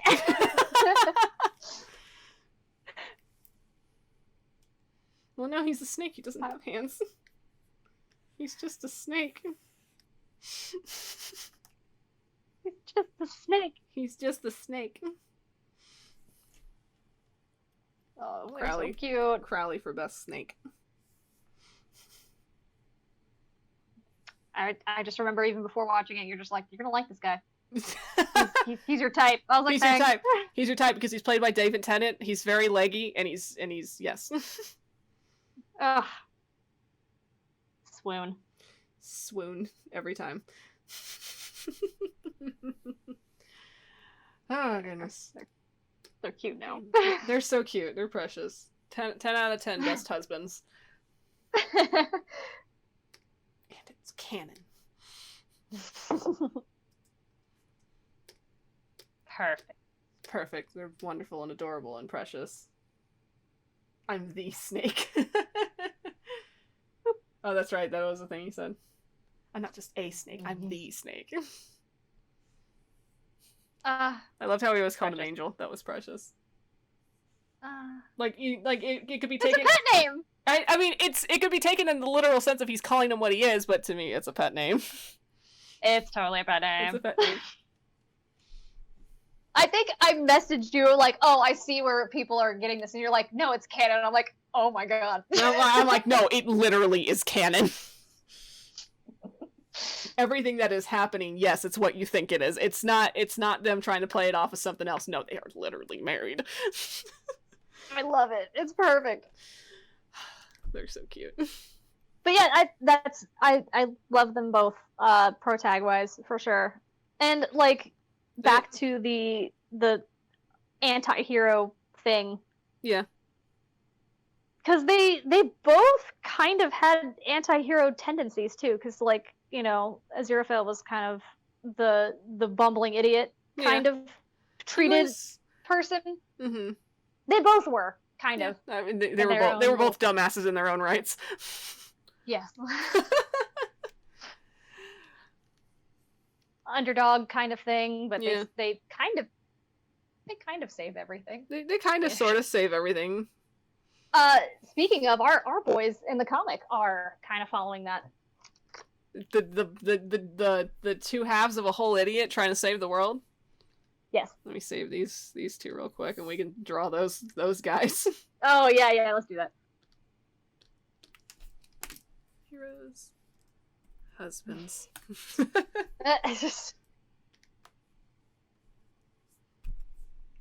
I love me a good suggestions for us to draw. Yeah, Definitely give us feel free to shout them out. Shout some suggestions. I see people in here that we haven't met yet. Oh, so hello, people. Hello. Give us suggestions, and we will draw the things. Give us suggestions. We'll talk to you. Yeah. Like we're just chilling. This is like our vibe session. Yeah, we're vibing. We're talking about our favorite protagonists and stories and whatnot. Like, tell us your favorites and all that, and like why you like them. And we'll draw them. Yeah, we'll draw them. We'll attempt to. We'll if we don't know them, we'll look them up. Exactly. Because there'll always be the one person that'll be like, I like this person. And I'll be like, I have no idea what that is. But I'm gonna draw it. I'm gonna draw it because I said I would. What other things about protagonists and heroes? Do we want to talk about what I just recently binge watched? Yeah, let's talk about that. That was a session for you. So you got into a whole thing. I did. Okay. So again, for those tuning in, I don't watch TV. I just don't. And I'm starting to change because I'm starting to like understand like, well, you know, consume media, put it out kind of thing. It helps you be creative, whatnot, blah blah blah. But Vic was like, "Hey, you should watch Beastars," which was a mistake on my part. That's for sure. My favorite part was when you messaged me. Oh, okay, all right. There's the teeth. Yeah, you can't forget the teeth. Yes. Like my favorite part. Wait, hold on. Oh crap! God damn it! Go back. I'm going back. I had to add something. Okay, add something. Oh. Yes, I'm here for it. I'm here with you. Yes, there it is. There he is. Yes. Disapproving deer. Yeah. Oh, the legs. Yeah, they had some legs. Okay. that's done. Okay. uh, Oh, uh, don't ask me what that was. so I've definitely learned that I get too invested, and I think that's why I don't watch shows. I And this was a good like realization for me, because I binged it, and I was like, excuse me, like I'm too empathetic. I feel too much for the characters. Yeah. And it's a problem. Yeah, I remember getting the exact DM from you when you were watching it, and you're like, so John walked in when the rabbits started, and I was like, oh my god, like the rabbit started. Honey, I can explain. The rabbit started changing out of her school uniform, and then John walked in, and you're like, It's not what it looks like, I swear. Never mind. It's like it's not what you think it is. But it was. It definitely was. Yeah, that was certainly a thing. I felt it. I don't know how to draw rabbits. That's close enough. In all fairness, she doesn't really look like a rabbit. It kind of like, I don't know if it makes it unenjoyable for me or not, in a sense, just because like it's hard to explain. Like I get too emotional with it, and I get like I don't want to like stop now, like that kind of thing. Like yeah. I don't want to like this to consume my life, because I know it will. I mean, yeah, fair. I've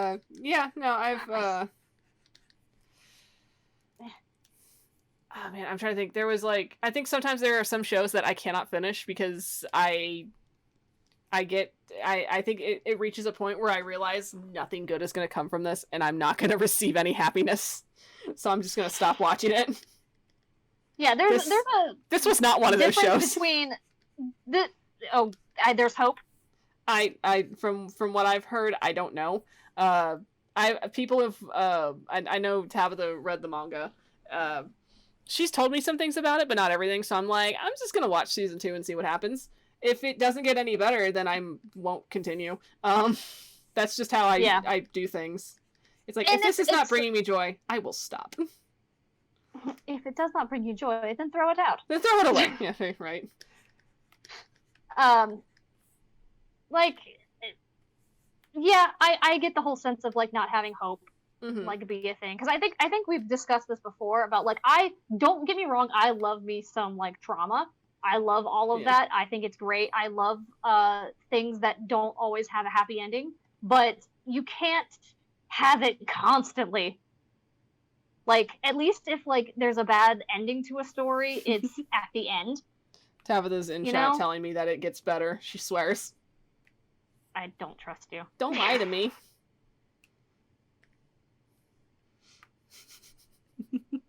Yeah, I think we were having that conversation when we were talking about things for the comic, and our one thing being about not wanting it to be a hopeless story. Because for me, that's no fun. That's no fun when a character is constantly getting crapped on, essentially. And there's that was a big problem with the very first script for Alistair. Was the person I had helping me with it beforehand. It was just all trauma, and there was no like let up. And if there was ever like a time to where it would just be kind of fun, it would be like a minute or like a single panel. Ugh. And it just wasn't balanced. I'm like, this is not sorry, but no. how my character is. And like, I even told him, because I told him, I was like, I love tragedy things, like big events happening that will change a character and their perspective on things. And like, I guess they kind of ran with it a little too much. A little too far. Yeah, no. I mean, yeah, I believe that sometimes story requires tragedy and a lot of heavy conflict in order to bring about a change in a character. Especially if that is what your intended goal is if you want them to grow through this, then you will have something happen that will initially change them, whether it be for the better or the worse. That's entirely up to your narrative. But in mostly for the sense of, I feel like there needs to be a reward at the end. That I don't see a point in your character constantly going through pain for there to be no payout at the end, no satisfaction. It's part of the reason why I don't personally like watching a lot of horror movies, because it's just, you're constantly watching people suffer and there's never any good to come of it. So that's why I usually avoid watching horror movies, other than the fact that I am a scared little bitch. And I don't like watching things that have, like, things that jump out at you and stuff. That's just, I like to write horror, but I don't like to witness it. Right. Like, I like to write some really crazy horror scenes, but, like, you know, I don't like subscribing specifically to horror. It's not a thing. And, like, I think his, like, I guess philosophy was on it was, which I agreed with at the time, but you can't run with it literally, I guess, like, too much. But it was, you know, how do you make a good character is you make a character that everyone loves and then torture them. No, that's not how that works. In some cases it could. In some cases it could, but, like, it depends on how you're writing it. If you're writing it purely just to beat up the character, then it's not going to be a good story. I knew somebody who used to write like that. In the sense of, oh, here's my protagonist of the story, and she has like, her lifestyle was, like, very it was, like, very, like, she was a character that came from, like, a noble background. What is it with tragic nobles? Not everything is all pretty. Not everything is pretty. Like, her whole thing was, she came from she came from, like, a bad household. Her husband wasn't the best. Don't they all? What? So don't they all come from a bad household? Well, in the sense of, like, she married into her husband's family, and her husband was a nice guy at first, then turned out to not be a nice guy during, like, a whole, like, conflict related thing to their story. Like, I'm not gonna get into too many details on it because I don't want to be specific. And essentially, it was, like, just her having hardship after hardship until she finally ran away. She ran away, she met some people, those people helped her grow as a person. She was, like, out living life, and then all of a sudden, like, she gets shat on again. She gets shat on again, and, like, a thing happens, it loops her back into literally loops her right back to the starting gate of being in a shitty life, and then it keeps going until she dies. And I'm like, what the no, that's not, no, that's terrible. Yeah. No, that's, what's the payout? Right, exactly. And, like, and definitely for this, and, like, for the ending of the original comic, it didn't have a good ending. At all. Yeah. Talon and Claw's in chat. Hey, Talon and Claw, what's up?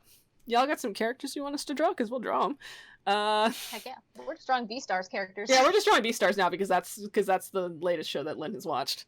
And Shane, it's ruined my life. Yeah, Shane has said that basically what I'm talking about, it's like it's kind of like fridging, where you create a character just to kill them, but instead you create a character just to make them suffer. I don't like that. That's in my own personal. If that's someone else's writing style, fine. I don't subscribe to it. It's not a thing I like to do. So yeah, go with confidence that I'm not making them suffer because I like it. So you heard it here, folks. Alistair's not gonna suffer. Alistair. He's gonna be a happy boy all the time. Look at that little face. He's a little. I like drawing his little ear. His ear. Like when I draw his ear, I draw it like that, and then, like, the little line in the middle, I just go like. Eh. It looks like a little A, kind of. Like if you, like, make it like a little lowercase a. Look at him. He's happy. But I will actually just say it. What that whole ending plot was going to be. Yeah, go for it. Alistair, he was going to cause the end of the world. Like, he was going to fail. Oh God, that's right. Yeah. Yeah. That's and Yeah, so there was like zero payout, and like all of the stuff was going to like happen to him, and he was going to do stuff all thinking he was doing like the correct thing, when Yeah. in reality, it nope. Nope, just nope. Yep, and Sorry, that Allie. was going to be it. And I feel like looking at it definitely now, just being like, wow, that would have been like really like shitty to our readers. Yeah, like, because Alistair's a character that it's essentially, he as a paladin, it's his duty to not do that. Yes, but like the whole I think thing they were going for was, you think you're doing something correct, but you were misinformed your entire life or something. I don't know. Okay. I think feel he like had that like an wouldn't- agenda with it. Okay, so he Honestly. had something specific to say. Yeah, and I'm like, No. dude, like Alistair's my character. He's, like that's not how the story was supposed to be, but okay. Well, it's not anymore, so No, fine. he's your character, so you tell me what he's doing. I just write the scenarios. And you politely say, "Hey, what if we do this instead?" Yeah, and I'm like, hey, And I'm so like, I have an yes. I'm just like, hey, I have an idea. Do it. So what? So it's like, so what if Alistair and West go to a school festival, and they go into a haunted house, and what if Alistair and West have a beach episode? Like I just throw out random shit like that sometimes. Yes.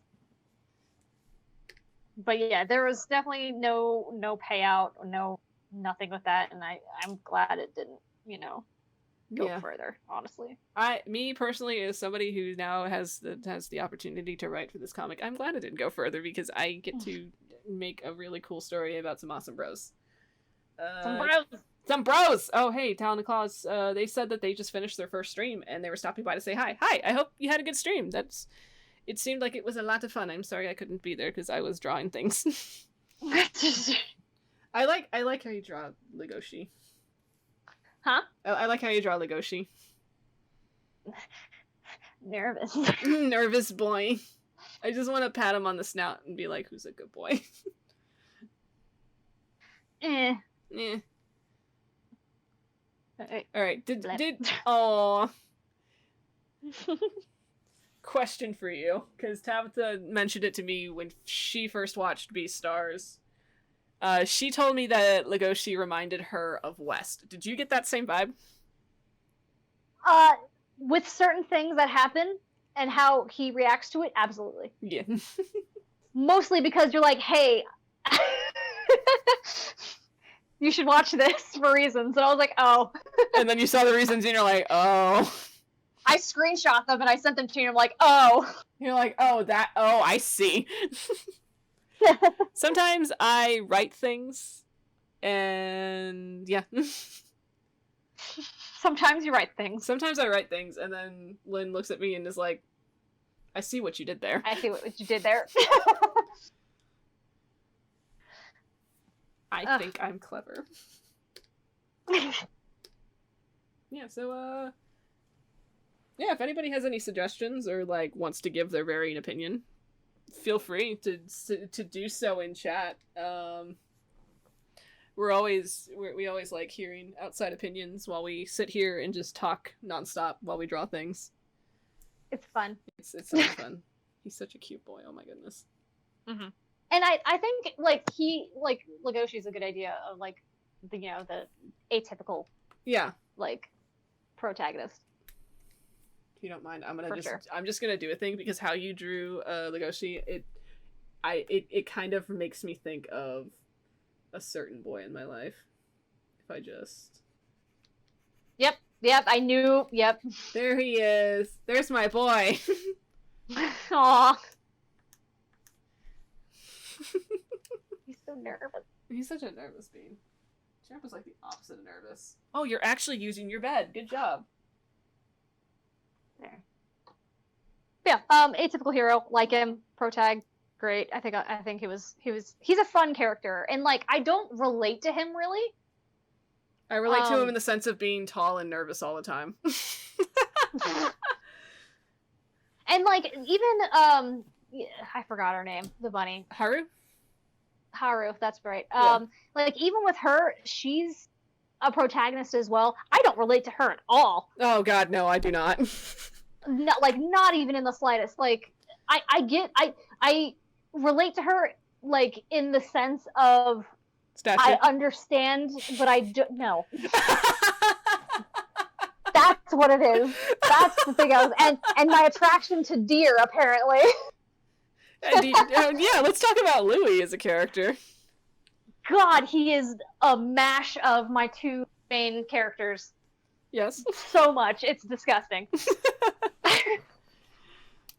That deer man. But like Haru, I don't relate to personally, but I understand where she's coming from, which I think is fun. But there's something I don't like about her. Would you is there like something that you can pinpoint it towards? I was so mad when we found out about her relationship with Louis. Would it have something to do with that? I'm like, I think it is. Okay. Having a character that specifically is in that sense, yeah. Okay. Just her personality and what she does, and then like why. And I understand like there were things involved, like I don't want to give it away if no one's watched it. Yeah, yeah, I wouldn't. It's still kind of new, so here for anybody that's interested, here's a visual image of what the cat looks like right now as he sits on the bed next to me. Oh.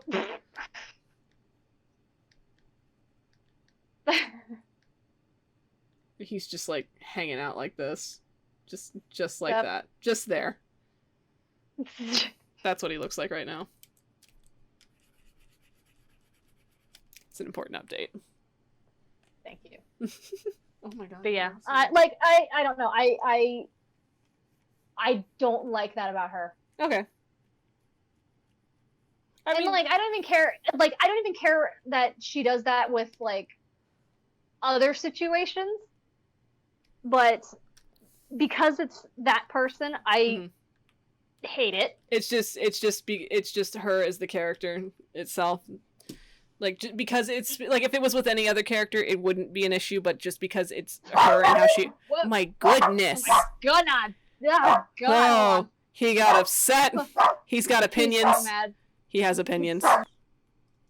Oh my goodness, Whiskey had opinions. As I save this real quick. And I will wait for the okay to erase some things so that we can do another stuff. So yeah, hey. Alright, I'm gonna read Shane out real quick. The novel I was working on had a protagonist who wasn't the stereotypical hero. His best friend is the hero type while he's an emotional wreck, but a ride or die, constantly supportive friend. I like that. It was like I was writing a novel from Ron or Tails' point of view. That's cool. I do like that. Yeah, like having the perspective shifted from a character that is typically. No, yeah, I definitely do like that. About, I guess when it comes to like, the not typical protagonist in the sense of shifting a perspective, where you have a character that is very, like I'm trying to think how to word this. Like there will always be characters that I guess you look at and you're like, yeah, that's the protagonist. But then there's always like the more interesting side character. Is Lynn alive yet? I'm here. Okay, yeah. Lynn's here. I don't know if you heard me reading off Shane's I was here. I was listening. Okay. No, yeah, I agree. Yeah, so sometimes in the sense of there's always going to be like if you're writing a narrative, how do you make your protagonist more compelling as a character for an audience to get invested in, when like sometimes that doesn't succeed and the audience ends up liking the side character more. Like there's always going to be we talked about a little bit about that last week too, when we were talking about side characters. Oh yeah. That was last week. That feels like ages ago. I know. Feels like years. Yeah, so what would you say is something to do to, I guess, offset that? How would you make a character, how would you make a protagonist more, I guess, compelling to an audience? Like, I wouldn't say make them more compelling. I'd say downplay the side character more. Yeah. And I say that because, back to Beastars, mm-hmm. I love Legoshi's little golden retriever friend. No, Jack, I don't care what he's doing. Like, I'm not super invested on who he is, where he comes from, because we're not given that information. And he's not around enough or speaking enough about himself to kind of warrant any questions. Mm-hmm, he just kind of responds to his friend. Yeah. And supports him. He is literally a support character. Yeah. And I think the problem that happens with side characters, like, outshining the protagonist is because we learn too much about them. That's true, yeah. I mean, I would say when it comes to, like, if I'm going to use myself as an example, when it comes to writing characters, like, within my own fiction, I kind of try not to see anyone as a side character or a protagonist. Like, I will have the story kind of focused on certain characters, but there's, like, all the characters have, like, their own good amount of backstory, their own good amount of, like,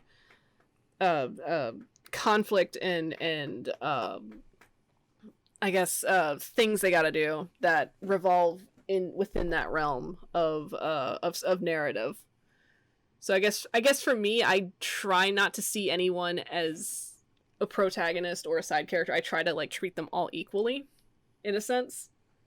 And there will be times where I will focus on one more than the other, but they kind of all sit on the same playing field.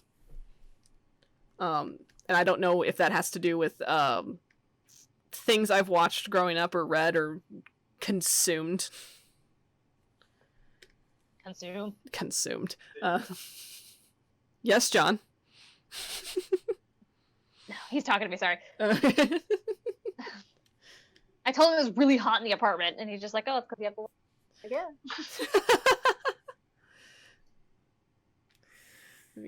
Alright, I'm gonna go ahead and erase this. I already saved it. Yeah, I saved mine too. And let me erase this boy. Oh, he's so cute. Look at him. I know, he's so cute. So precious. But yeah, I feel like it's because side characters get a spotlight, which they can get later on. Yeah. But I feel like up front, when you're still trying to figure out the main character, you shouldn't introduce your side characters too intensely. Yeah, you shouldn't give the whole story. I feel like you shouldn't show all of your cards up front. You need to kind of, like, sparse it out through the narrative. Like, in Speaking of, yes, we've got surprises. We've got surprises. We do. I'm just saying, in the comic, we have surprises. I thought that we're not showing all of our cards. Yeah. Yes. Exactly. We have so many. We have so many surprises. All right. Unless chat wants to throw some suggestions at us, I'm gonna go ahead and start. Just end it on the boys. Oh yeah, go for it. Okay. Let's do that. The boys. The boys. What are they doing? What are they doing this time?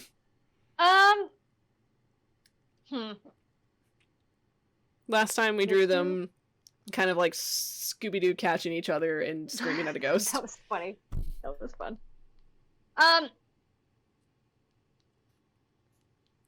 That's a tough one.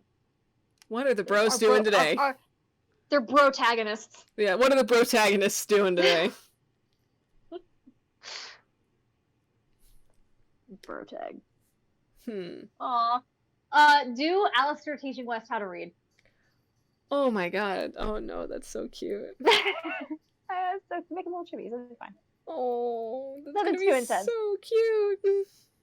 And then I'll line it and we'll color it and stuff. It'll be cute. Oh god. I think I drew that once before, but with Professor Socks. Let me look at that real quick.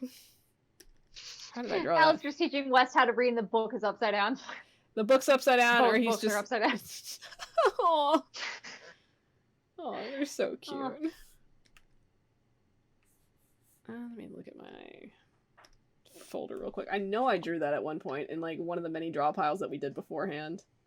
Mm-hmm. There was like a thing where they were like West was in the corner learning how to read. I think it's fine. We both have characters that can't read or write. I mean, yeah. Well, Yeah. Addie's is just that he can't read Common, right? Or is he just can't read in general? He can read Elvish. See, so there's that. Yeah, he can read Elvish and bits of Celestial, but when he speaks, he can't speak Common very well. He understands it. Yeah. Literally. Just literally. Like, yeah, he understands like little words. He'll ask like what certain words mean, or like a turn of phrase that he doesn't understand. He'll be like, "What?" Yeah, I don't know what this like, is. Like in the Saltmarsh campaign that we did, he didn't know what a land deed. Like why? Oh God, he does not want to be involved with that mission. By the way, Shane also suggested Wes teaching Allie how to fish or track. Aww. Oh no. I feel like Alistair's just gonna get tangled in the fishing line. He would. He'll just be smiling, like laying on the ground. Hi, bro. Hi. So I got a little confused about how to thread it. Whoops. I feel like Wes teaching Alistair how to use a maul or how to cook. Oh, teaching Alistair how to cook. Oh, yes, absolutely that one. Yes. Oh, whatever it is, it's gonna be burnt. Yeah, when I first made Alistair, I drew a picture of him like tried to bake something and he like burnt his muffin. Oh, not the muffins. Yeah, he burnt them because I burned muffins once. I was like, "Yep, you're suffering with me, buddy." All right. I'm trying to think how to draw this out. I'm gonna do them as little chibis. Do West like with a pan over fire, and he's instructing Alistair how much like seasoning to add.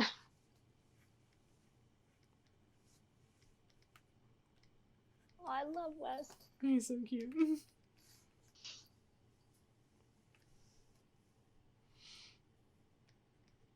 Let's see. Okay. And Alistair is right here.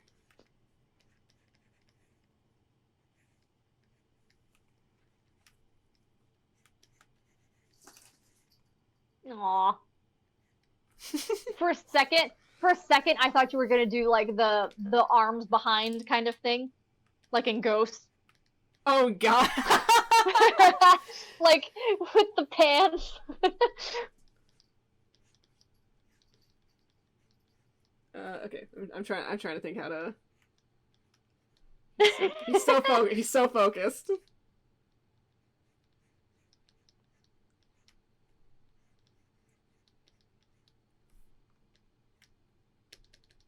Nothing bad's gonna happen to them, right? No, of course not.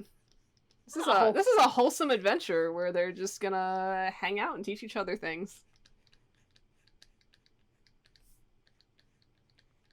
Just two bros, you know, saving the world. And the question is, what is the world? You're my world, bro. Bro. Bro. Do you even lift, bro? I lift your spirits.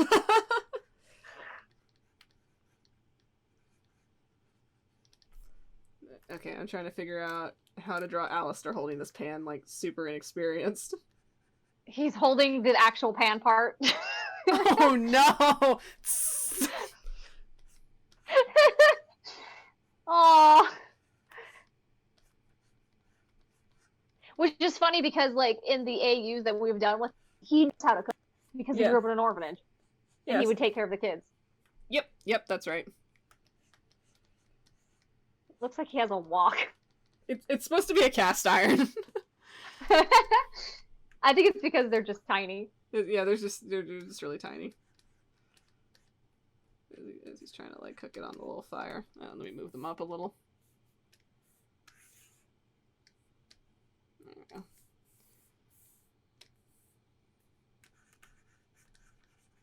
It's a little cook fire. Whatever it is, it's fucking burnt. Am I doing it right, Wes bro? is like, your Wes is just like, you're doing great. You're doing great, bro. Oh no.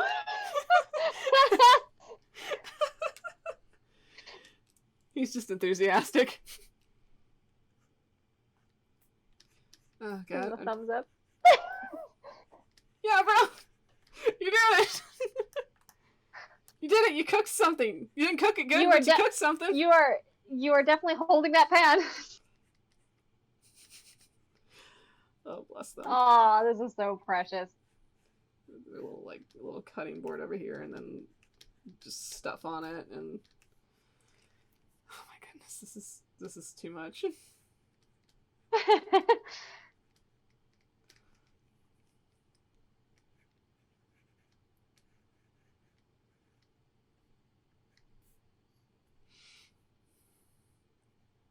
He's so aggressively like, yes! Yes! You're doing it! You're doing it! Cook it! Cook the thing!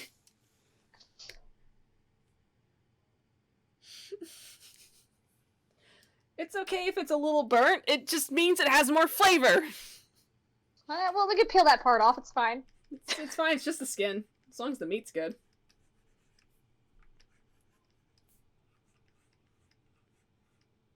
He's gonna be like holding like a little jar of salt or something.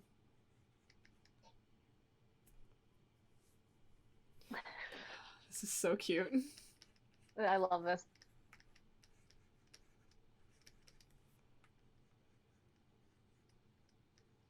I feel like we need to take every single one of these we do of the bros, like the Halloween one we did, Yeah. and the last one we did. We need to like render them properly and then stickers. Oh my god, right? Thumbs up, bro. God, he looks so aggressive. Let me tone it down some. I mean, West is a very aggressive individual.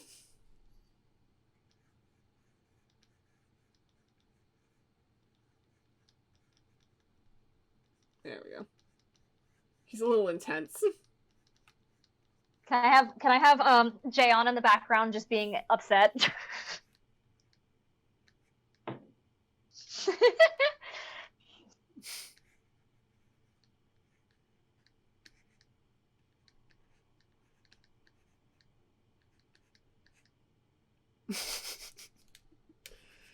Fuck those guys. Aw. Ugh, how dare they have a good time. That's his mentality right now. The audacity. The audacity. How dare you have a good time. I like Jayon a lot as a character, not gonna lie. Hey, Jayon's a good character. I've had a lot of fun fleshing him out. Yeah, he wasn't fleshed out terribly well in his first iteration for reasons that we discussed earlier, obviously. Yes, so it's yes, actually yes. fun to actually understand him as a character.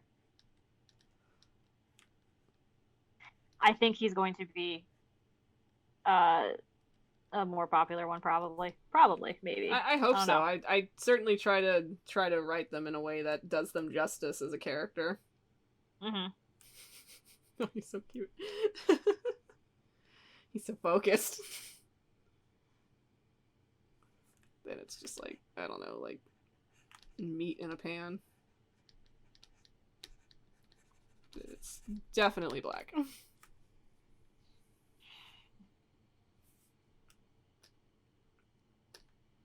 West would be the most enthusiastic cooking instructor. Yeah! Do it, bro! You're doing it! You're doing it! Alright, let me... There. Salt. West has the salt.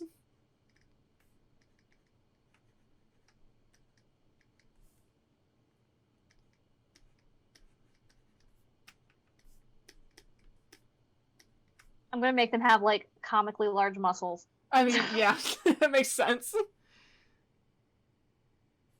Oh, he's so cute.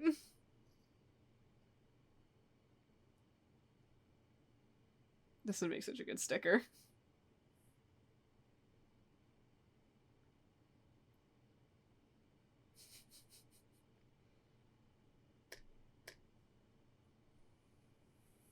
Alistair's going to teach Wes how to read. Wes is going to teach Alistair how to cook. Just wholesome content in this comic, y'all. It's going to be just wholesome content about bros teaching each other things in life. It'll be great. Oh, they're so cute. Absolutely nothing will go wrong. Nothing will go wrong. There's no world that needs to be saved other than their own. Bro, you're like my world. Bro. Bro.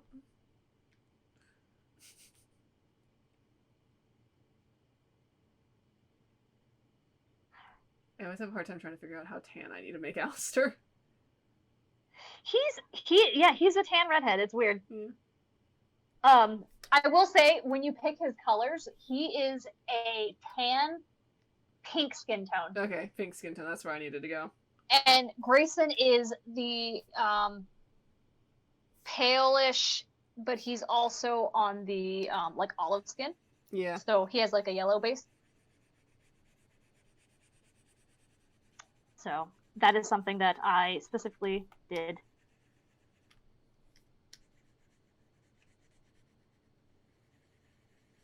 Yeah, I try to put West kind of more on the olive tone. I guess just to reflect my own. I have olive skin too. That's why I did Grayson. Again, Italian. That's where it comes from. The Italian in the arm waving. Yeah. It's weird because like I tan really well. I don't actually. Weirdly enough, that's where the Slavic comes in for me. I don't tan very well.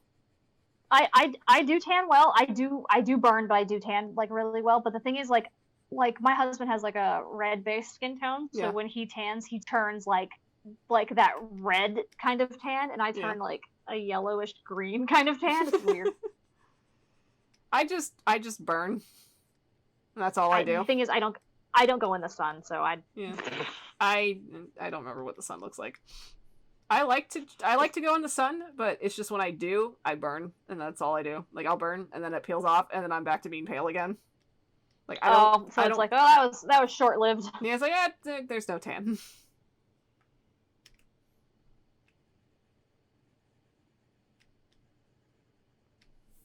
They're so cute. Yeah. Am I doing it? Shit caked up on the sides of it. Oh god.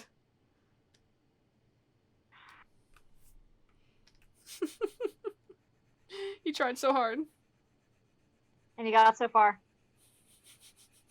But in the end, it didn't even matter. Didn't even matter. I was listening to Grayson's playlist earlier. I could not tell. I like it, okay? It's fair, it's fair. Linkin Park speaks to teenage Grayson, okay? I'm not surprised.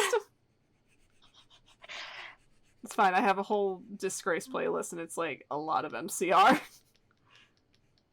Yeah.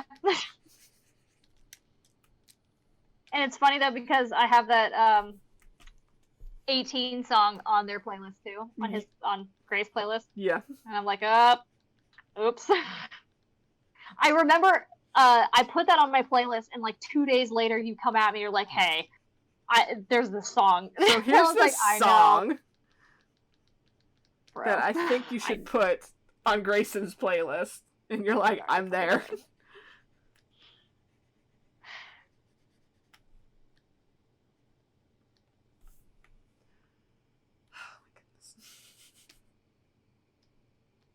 These bros. These are so cute. I know.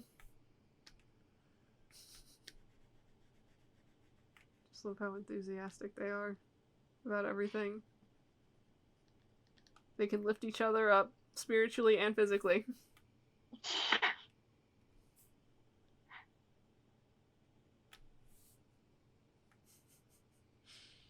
Just look how focused Alistair is. He's like, I'm doing it. Wait, I'm doing it.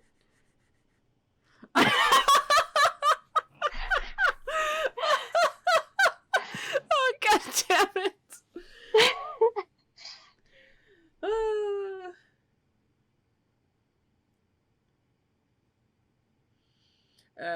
I'm reading on chat. West equals Guy Fieri plus Gordon Ramsay with kids. Aw. You're on your way to Flavortown, bro. Oh god, dude. I love thinking about because it's always an amusing thought to me. I love thinking about West on a cooking competition like Chopped or Master Chef, and I'm just like, oh god, this guy cannot do under pressure. He would just get so pissed off and probably hit someone. Like, he can make good food, but you put him under pressure and you yell at him, he's gonna hit you. Had a mental breakdown when I was making this. Bon appetit. Bon appetit. He'd probably be fine on Great British Bake Off, probably. Seems a little. You know they're more happening. relaxed. They have something like that, but it's going to be flowers, like Oh, flower yeah. art. Oh yeah, I saw that. I saw there's a thing for that. I wonder how intense they can make flower art.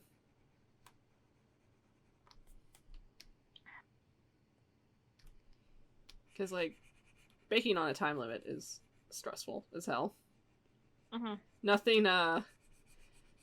Nothing puts more stress in my heart than being told those are supposed to be plated 5 minutes ago, and I'm like, I know. Ugh.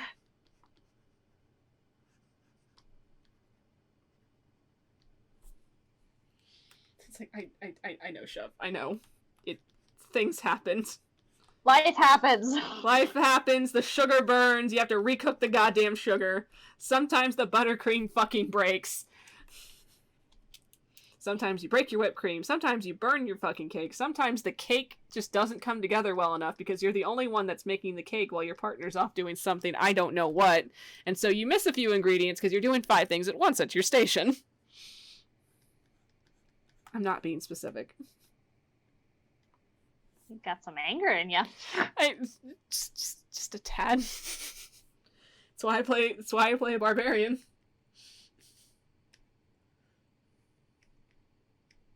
I have a little bit of anger in me.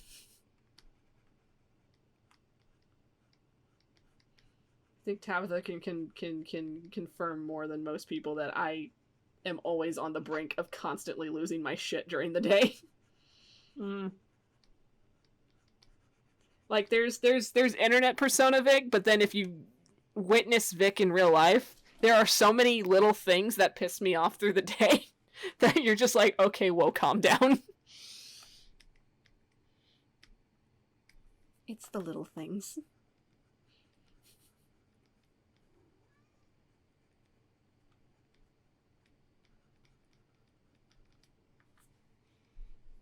Big part of I'm the gonna, like, stereotypical ham. Ham, yes, perfect. And I guess this is a boot or something. That I looks don't like a sock. Perfect. It's a sock. Oh my god, they're cooking socks. Professor, no! Oh god, the professor.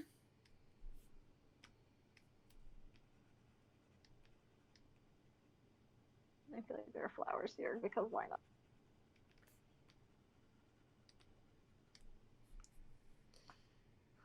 Alistair's certainly doing his best.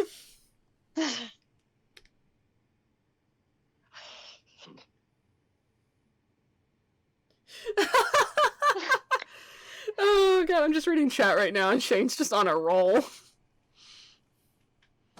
Like, you know, Cutthroat Kitchen. Have you witnessed I see Cutthroat? that, yeah. Yeah. I love Cutthroat Kitchen. Oh god, Brown puts West in a spreader bar and West just breaks it. That was the challenge, right? I win. I won the strength challenge. I won the strength challenge.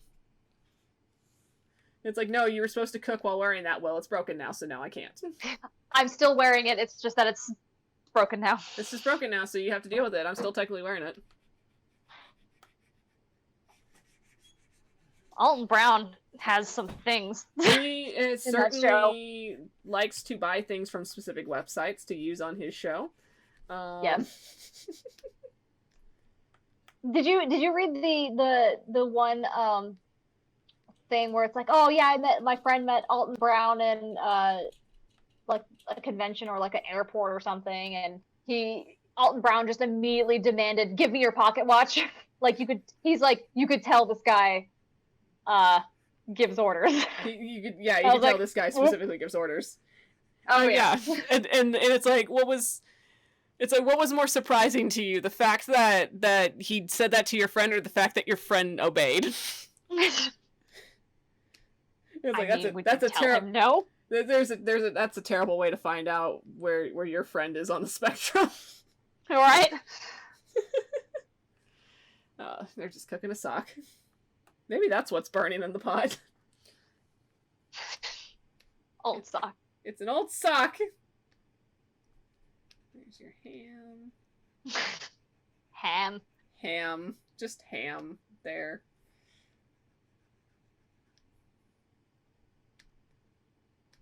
I think if we all met Alton Brown in life, we'd all learn a little something about ourselves. What would you do? You do not have to answer that question. If Alton Brown walked up to me and demanded that I give him my pocket watch, I'll be like, what the fuck? That would be my first instinct, be like, excuse me? What the fuck you say to me? Vic, you and I both know, you just be like, ah! Yeah, see, my instinct is, in my heart, I'm thinking, excuse me, what the fuck? But outwardly, I'm like, nah. Yeah, there it is. And then I go stand behind someone. Okay. What do you think Grayson's reaction would be? Only one man talks to me in that tone. Yep. I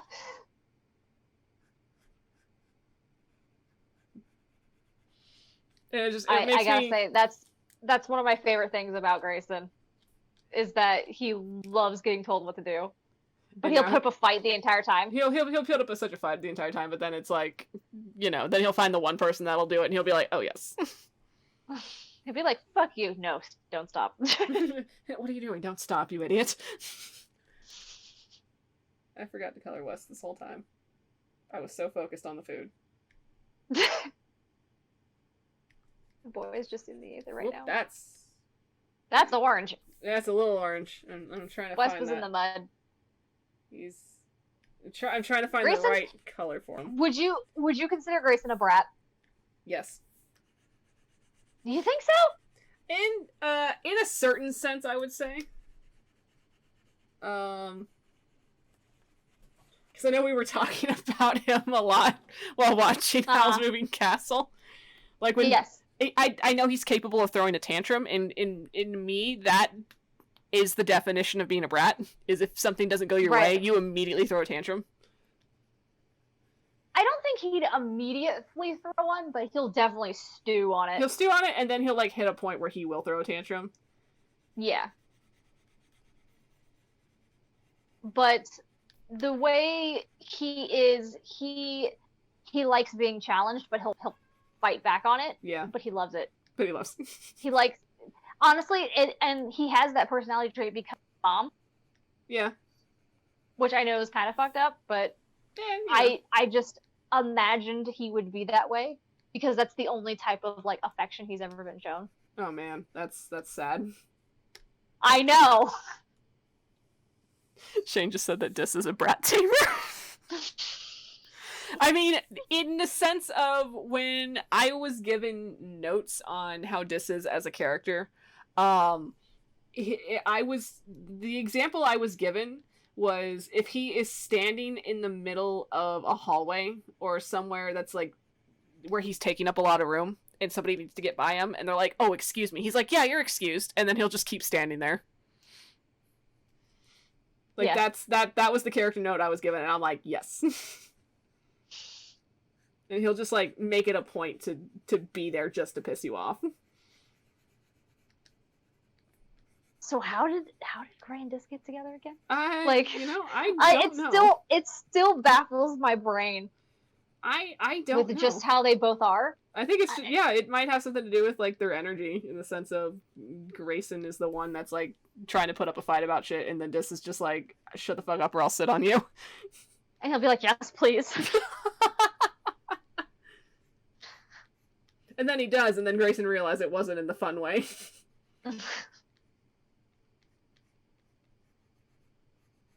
I still don't know how that happened. Any of that just happened. it just did. It happened, and it scares me still to this day that it happened. Because it was in the AU, and they had that's like kind of before me and you even really talked to each other. Yeah, we weren't even like DMing each other at anything, and then like that happened, and then that was like when we're like, wait, what just happened? Like, and it was Dis like they were hooking up, but like Dis was still a dick. Yeah, I mean he is a dick. Yeah, but I don't know. Something happened. Well, I guess actually it was. You said it was the smelling thing. Yeah, it was Grayson saying something specific to Dis, and I was like, oh, that's something. I was like, oh no, you made this soft. What is happening? There's a story there. See, a narrative came out of it because of characters interacting and creating the story. Yeah. It's like that was a key indicator of there was a history there, and I was like, oh, this needs to be explored. Yeah.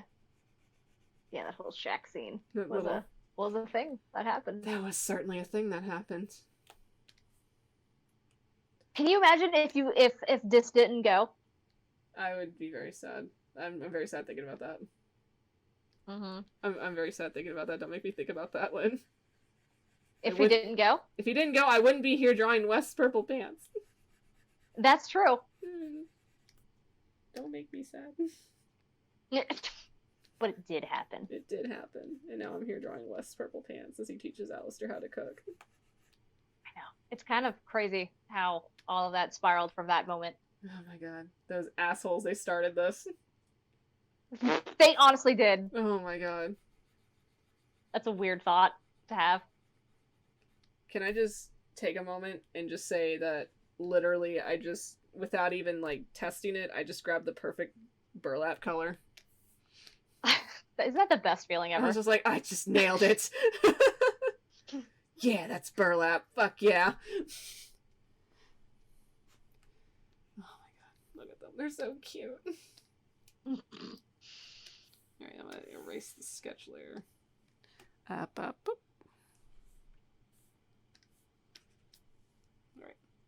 Yeah, I'm gonna do the background. They're so cute. I know.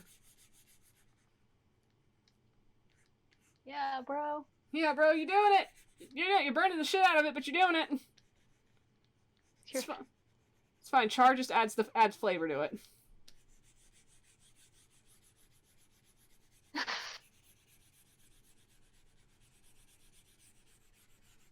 I must be like, it's okay. I burn stuff all the time too. And then he just shows his hands covered in burns and scars. Aww. Ouch. Why'd you Also, do that? Wes doesn't have any of his scars either. Oh yeah, I gotta do that. Details. I'll get there. The devil I'll get is in there. the details. I know, Lynn. I know it is. You little gremlin. Alright, let me get the... Oh, fuck. Wrong layer. Layer check.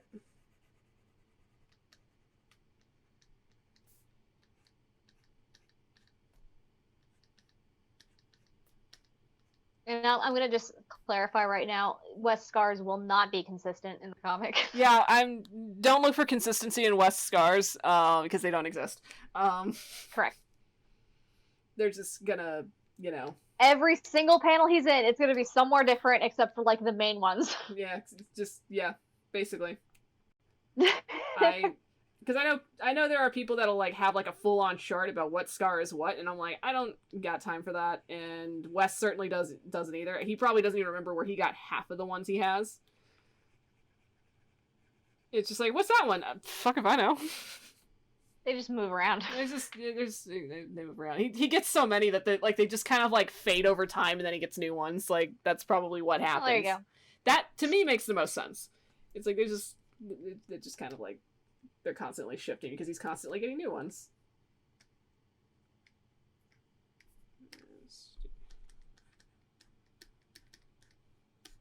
Yeah, there we go. Perfect. They're so cute. Oh, they're precious. I never realized until now how weird, like, Alistair's character design is. Really? Yeah. It's, I don't know, like... Speaking from a protagonist standpoint, how weird is it? Like, the only reason he looks the way he does is because I found a guy who I really liked his... Yeah. And I was like, hey, I'm gonna do that. And then I was like, I want him to... I don't want to draw, like, arm armor, like pauldrons and stuff, so he's not gonna have any. I mean, that's fair. I mean, you know, it seems like a character choice. Yeah. Like, maybe he doesn't want pauldrons because it's just like, I don't know, bro, I just can't, like, lift my arms. Can't lift his arms above his head. It's like full plate, like, it's like, you know, like, have, like, a panel of him in, like, full plate armor. It's just like, I can't, like, move, bro. Which, it makes sense. He can't swing his weapon. Yeah, his weapon... His weapon requires finesse, so... Yep. Yeah. That's so funny. So, like, yeah, it's a character choice. And the only reason he had red hair is because I had a red pen. His hair was actually supposed to be brown. Oh, wow. That's so funny. Yeah. I think he looks good with red hair. I think so, too. Yeah. It certainly fits him. Happened. It certainly fits him. And the freckles. It makes him stand out as a protagonist. Unintentional. Unintentional little things that happen. Made him first. And then yeah. That's the good stuff. That's that good stuff right there. Chat, talk to us if you want to. Right. I know there's people out there. There's a user on here named Feet, and I need to know the story behind the username. What excuse? Their username's Feet, and I was like, Feet. Whoever Feet, if you're on there, I need to know why you're named Feet. Why is your name Feet? I must know. How much do you watch Game Grumps? I on and off sometimes. I'm off. just on and off. I'm not like So I don't really. There's like so much content for them that I can't watch all of it. Yeah, I agree with that. Yeah. But the only reason I bring it up is because there's a Instagram person that always comments on Danny's things that just says show feet, and their username is show feet guy. Oh God. Every single thing he posts, he's like, show feet. Or like he'll comment like, hey, that's a really cute photo. Show your feet. Oh my God, what the fuck? And it's gotten to a point where Danny like brought it up on the show once, and like the guy's like fan now guy, and he's like, there was like a picture he did recently of Dan and his girlfriend like somewhere, and the guy was like, oh, show feet, and like Danny's just like, someday, show feet guy. Someday. Today's not that day.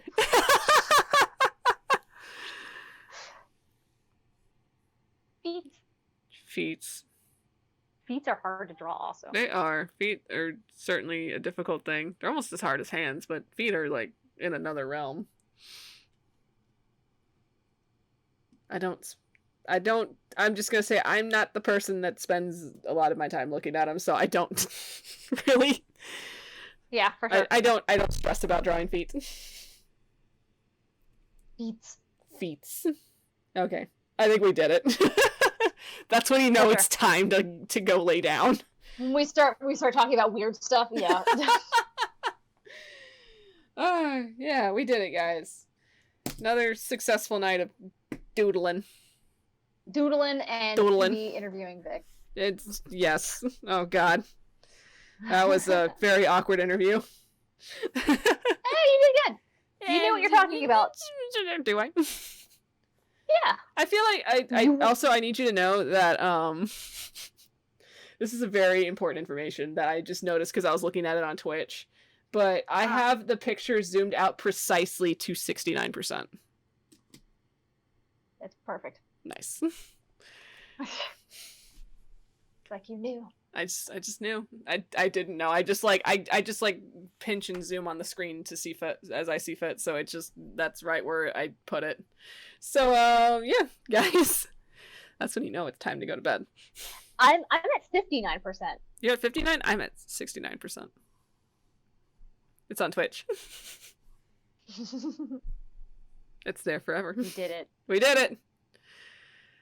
So yeah, that was I talked a lot about writing stuff, which is a thing I do apparently. It is. It is, and I like my new desk setup where I can now do Demiplanes and Doodles over here. I feel a lot less constricted. I feel like I'm in my own personal workspace. And I also have my little children hanging on the lamp so that I can constantly look at them. Best thing we ever made. That's a weird thing to hear out of context. I have my children hanging on a lamp. Hanging on the lamp. And by children, I mean this awesome person named Miss Green Kitty. I drew me all of my little NPC children that I made for the Horde of the Dragon Queen game that I DM. So I have all of my little tiefling children all kind of like hanging out together in one spot, and so I could just like babies. be Grayson's babies. So I'm just like sitting here working, and I'll just look over and there they are, and I'm like, oh, children. The babies. They're so cute. I love them so much. I love how tiny Phoebus is. He's so little. Grayson loves his babies. He does. Grayson loves his babies very much. Grayson best dad. Grayson is best dad. I love playing him, interacting with his kids. Oh, yeah, it's cute. Oh, I almost cried. I almost cried on Monday. Oh, that hurt. Yeah. I was ready to start crying, and I'm like, I'm the DM. I gotta keep this shit together. Oh goodness. All right, guys. Oh. So that was that was a lot of fun to do. Greatly enjoyed drawing all them things, all these characters, talking about characters. Never thought I'd be on a live stream talking about my own characters for once. So that's a thing I have to get used to. As always, you'll find us on the Alistair Discord. You can just chat with us there. If you're not part of the Alistair Discord, I highly recommend joining us on Patreon, just subscribing on our $1 tier, and you get to hang out with all us cool bros, and you get early access to all of our comics and good stuff as we gear up for the launch of Alistair in August. So that is a thing to look forward to. It is like the end of May, and we are now going into June, which June is my birth month, y'all. Woo! Woo! I get a year older. Yay! Yay! You level up, bro. I level up. Oh shit! I just flipped the calendar. I have this dragon calendar on my door, right? And I just flipped it to go see what the month of June looks like, and it's this really sick fire dragon like rising out of a lava pit. Oh, that's awesome. There you go. Oh, I have something to look forward to.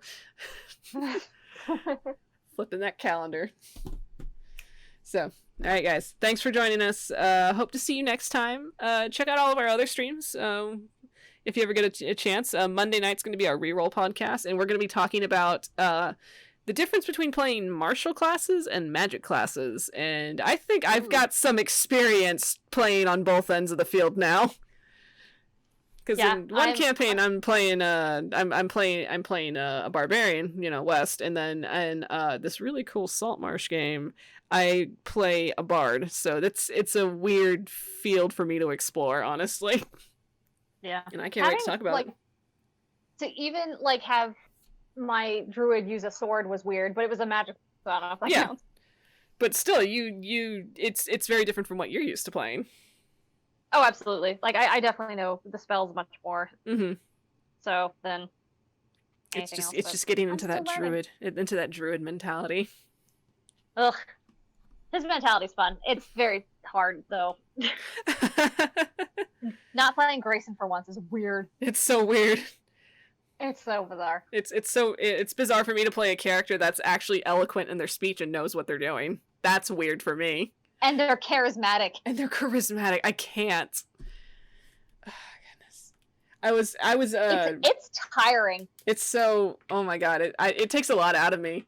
I was talking to Colton the other night after Sacred World, and he plays an artificer that's essentially in the same realm of personality. And I was telling him about Phoebus, and he loved my introduction so much, and he loves I told him about how Grayson usually introduces himself, and he's like, I'm gonna steal that line. Where it's just like the whole oh yes, Grayson Tadrick, the pleasure is yours. Man, the pleasure is yours. The pleasure is yours. And he's like, oh my god, I love it, I'm stealing that. Which I think I'm gonna try a play on it for Phoebus, where it's just like it's just like, it's like, yes, hello, Sir Phoebus Grayer Tadrick, and it's just like whoever says a pleasure, he's like, yes, I am.